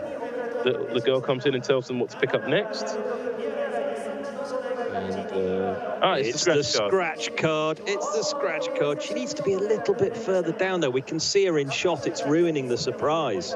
And she's not being that assertive. But there you go. Right, there's the scratch card. 500,000 yen to spend on maybe some beer on the romance car back to Tokyo Shinjuku, if you're not there. That's equal to 36,972 Guatemalan quetzals, or 79,000 Lefoso Lotis, or 95,000 Zambian kwachas. So all the major currencies there covered for you. So you know how much that costs. But 500,000 yen, that'll get the team a nice dinner and a few beers on the way back to Tokyo, if they were allowed to. And there is the Bit of Wood. That is a famous Super GT trophy. And it's the award of the W Eco P, the water. And the Yokohama Waterworks Bureau present that trophy to one of the teams in every Super GT race. So that's a nice trophy to have. Certainly more logical than golf clubs. And yeah, it's made of wood. So he's just checking out the etching on it there. I quite like that. It is a lovely bit of etching, actually. I was just thinking that was probably etched by a craftsman in a smoky workshop, not just laser cut on a printer.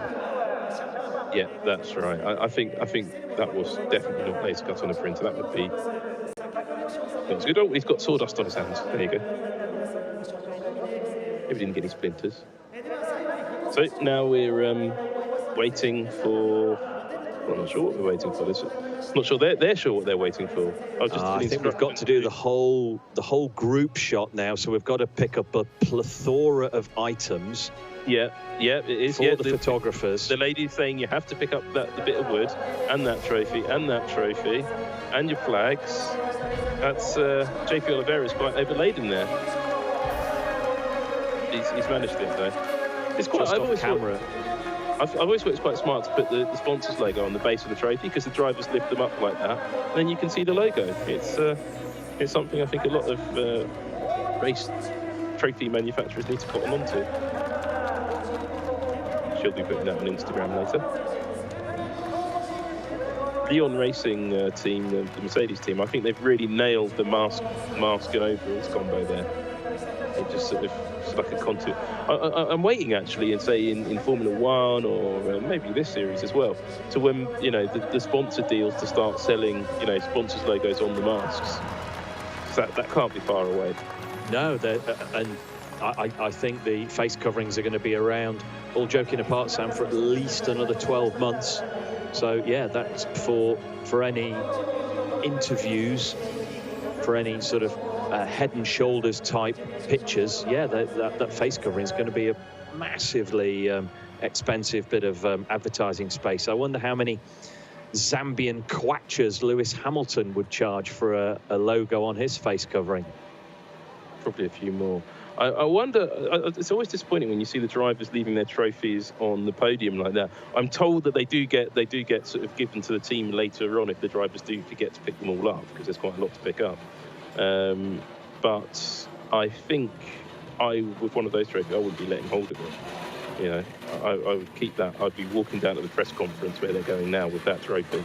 I like that. Well, we're going to see from the GT500 drivers momentarily as they clear and cleanse the podium, ready for the next podium ceremony for the team Saab, Toyota Supra. We'll see them momentarily. Podium at Fuji Speedway is just at the end of the, it's not far from the press room actually. We get to it through a little walkway between the race control building and the main building.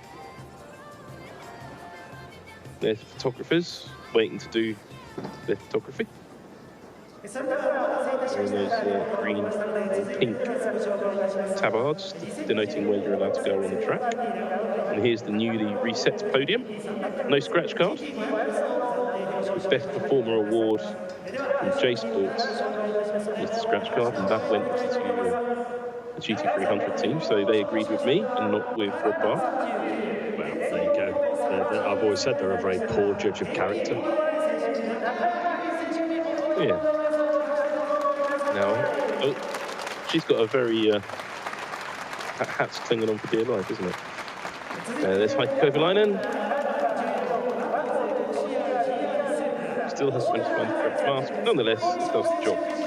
Single flag strategy for the Zendt team there.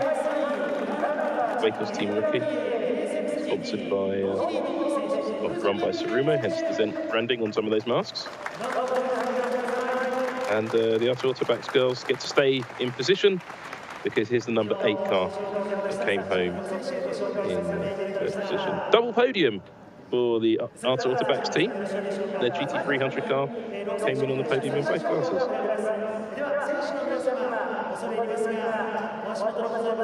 I can't remember the last time that happened, Sam. I can't remember the last time we saw both ARTA-sponsored cars, sorry, both Autobacks-sponsored cars on the podium in both championships.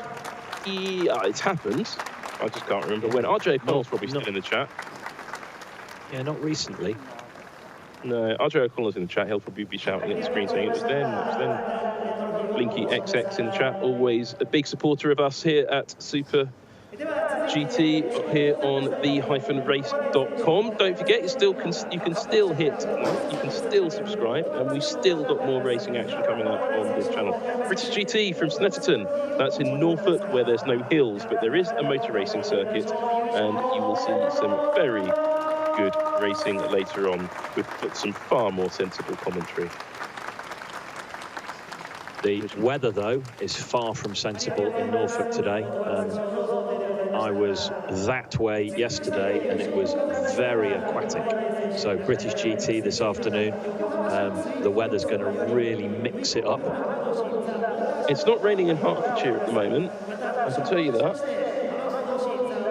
But, and that's a lot closer to Norfolk than you are. But that's still quite a long way from Norfolk. Well, a bit of wood there for Heikki Kovalainen. Oh, some fans. TV director obviously decided to look at the fans. Possibly because Heikki Kovalainen said thank you to the fans, which is very nice of him. I think he really does care about racing here in Japan, and he really likes racing for the Japanese fans. It was great to catch up with him on the run-up to, I believe it was the last round, wasn't it, Rob? It was, yeah. You did that really nice interview with him, and it was nice to sort of hear his insight, and great to see him go on and take the class victory today. Okay, so those who are still in the chat, as you've noticed, we interview a driver before the start of each race. Who would you like to see an interview with before the next Super GT race? And don't let language be a barrier, because as we know, Sam speaks fluent Japanese, and he's happy to interview either any of the European drivers or the Japanese drivers. So do pop it down on the chat and let us know. Yeah, we'd love to hear. So this was round 5 of the championship, and 5 straight seasons with a victory for Heikki Kovalainen, 2016 to 2020, explains RJ O'Connell. Rex down there, RJ. And yeah, good point from Blue Flag Alpha. The mystery, is it a Peanut, is it a Jan prize, doesn't sit not on the podium here in Fuji Speedway. So that will remain a mystery. They've all left their bottles behind. See, those are the celebratory bottles of sparkling sake. And due to the coronavirus pandemic, they're not allowed to spray them around on the podium. So they just leave them on the table. But there's the result of the race. Heikki Kovalainen and Nakayama win the race in the number 39 Denso Kobelco SAR GR Supra ahead of the Wacos 4 CR GR Supra. That's Wacos team rookie Oshima and Sorry Suboi. Arta NSX was 3rd position. And there's the cars that didn't have such a good day out. Jan Mardenborough ended up finishing the race 5 laps down after a mystery problem on the Realised Corporation Advan GTR. Meanwhile, in GT 300, it was a win for that team.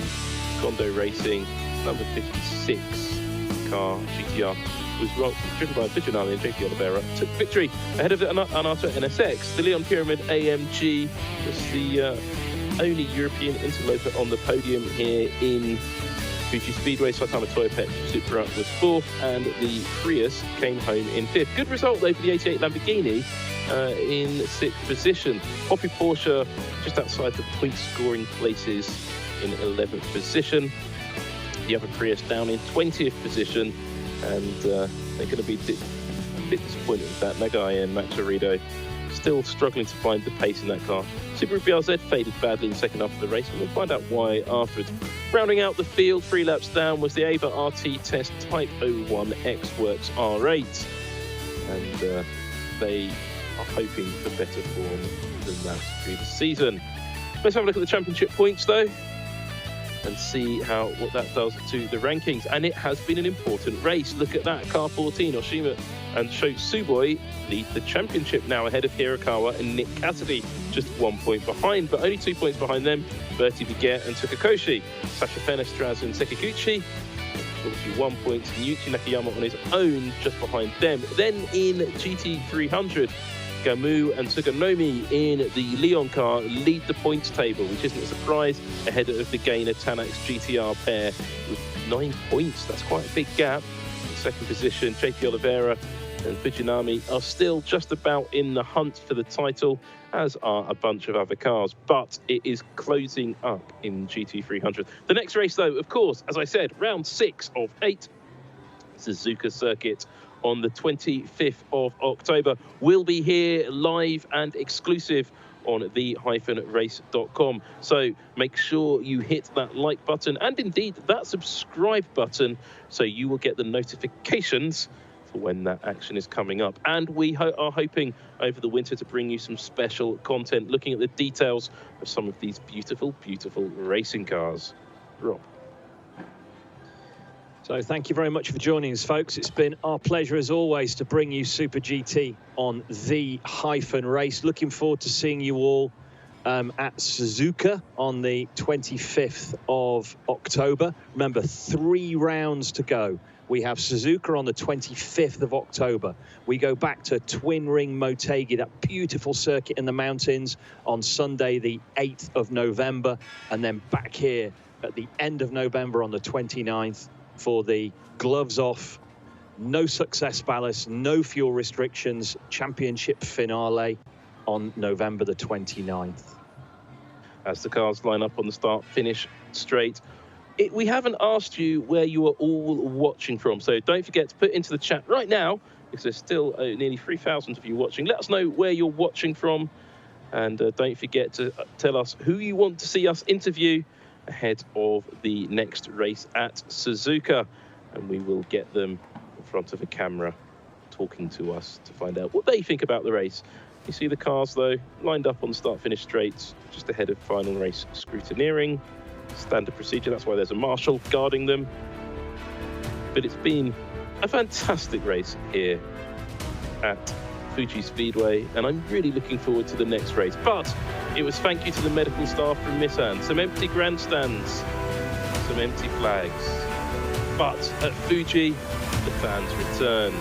They held hands, they ran with excitement. The red car and the blue car were friends. And the flags were waving ahead of a great bit of action. There were sparks, there were tea towels, there was weirdness from the APR team, there was incomplete clothing.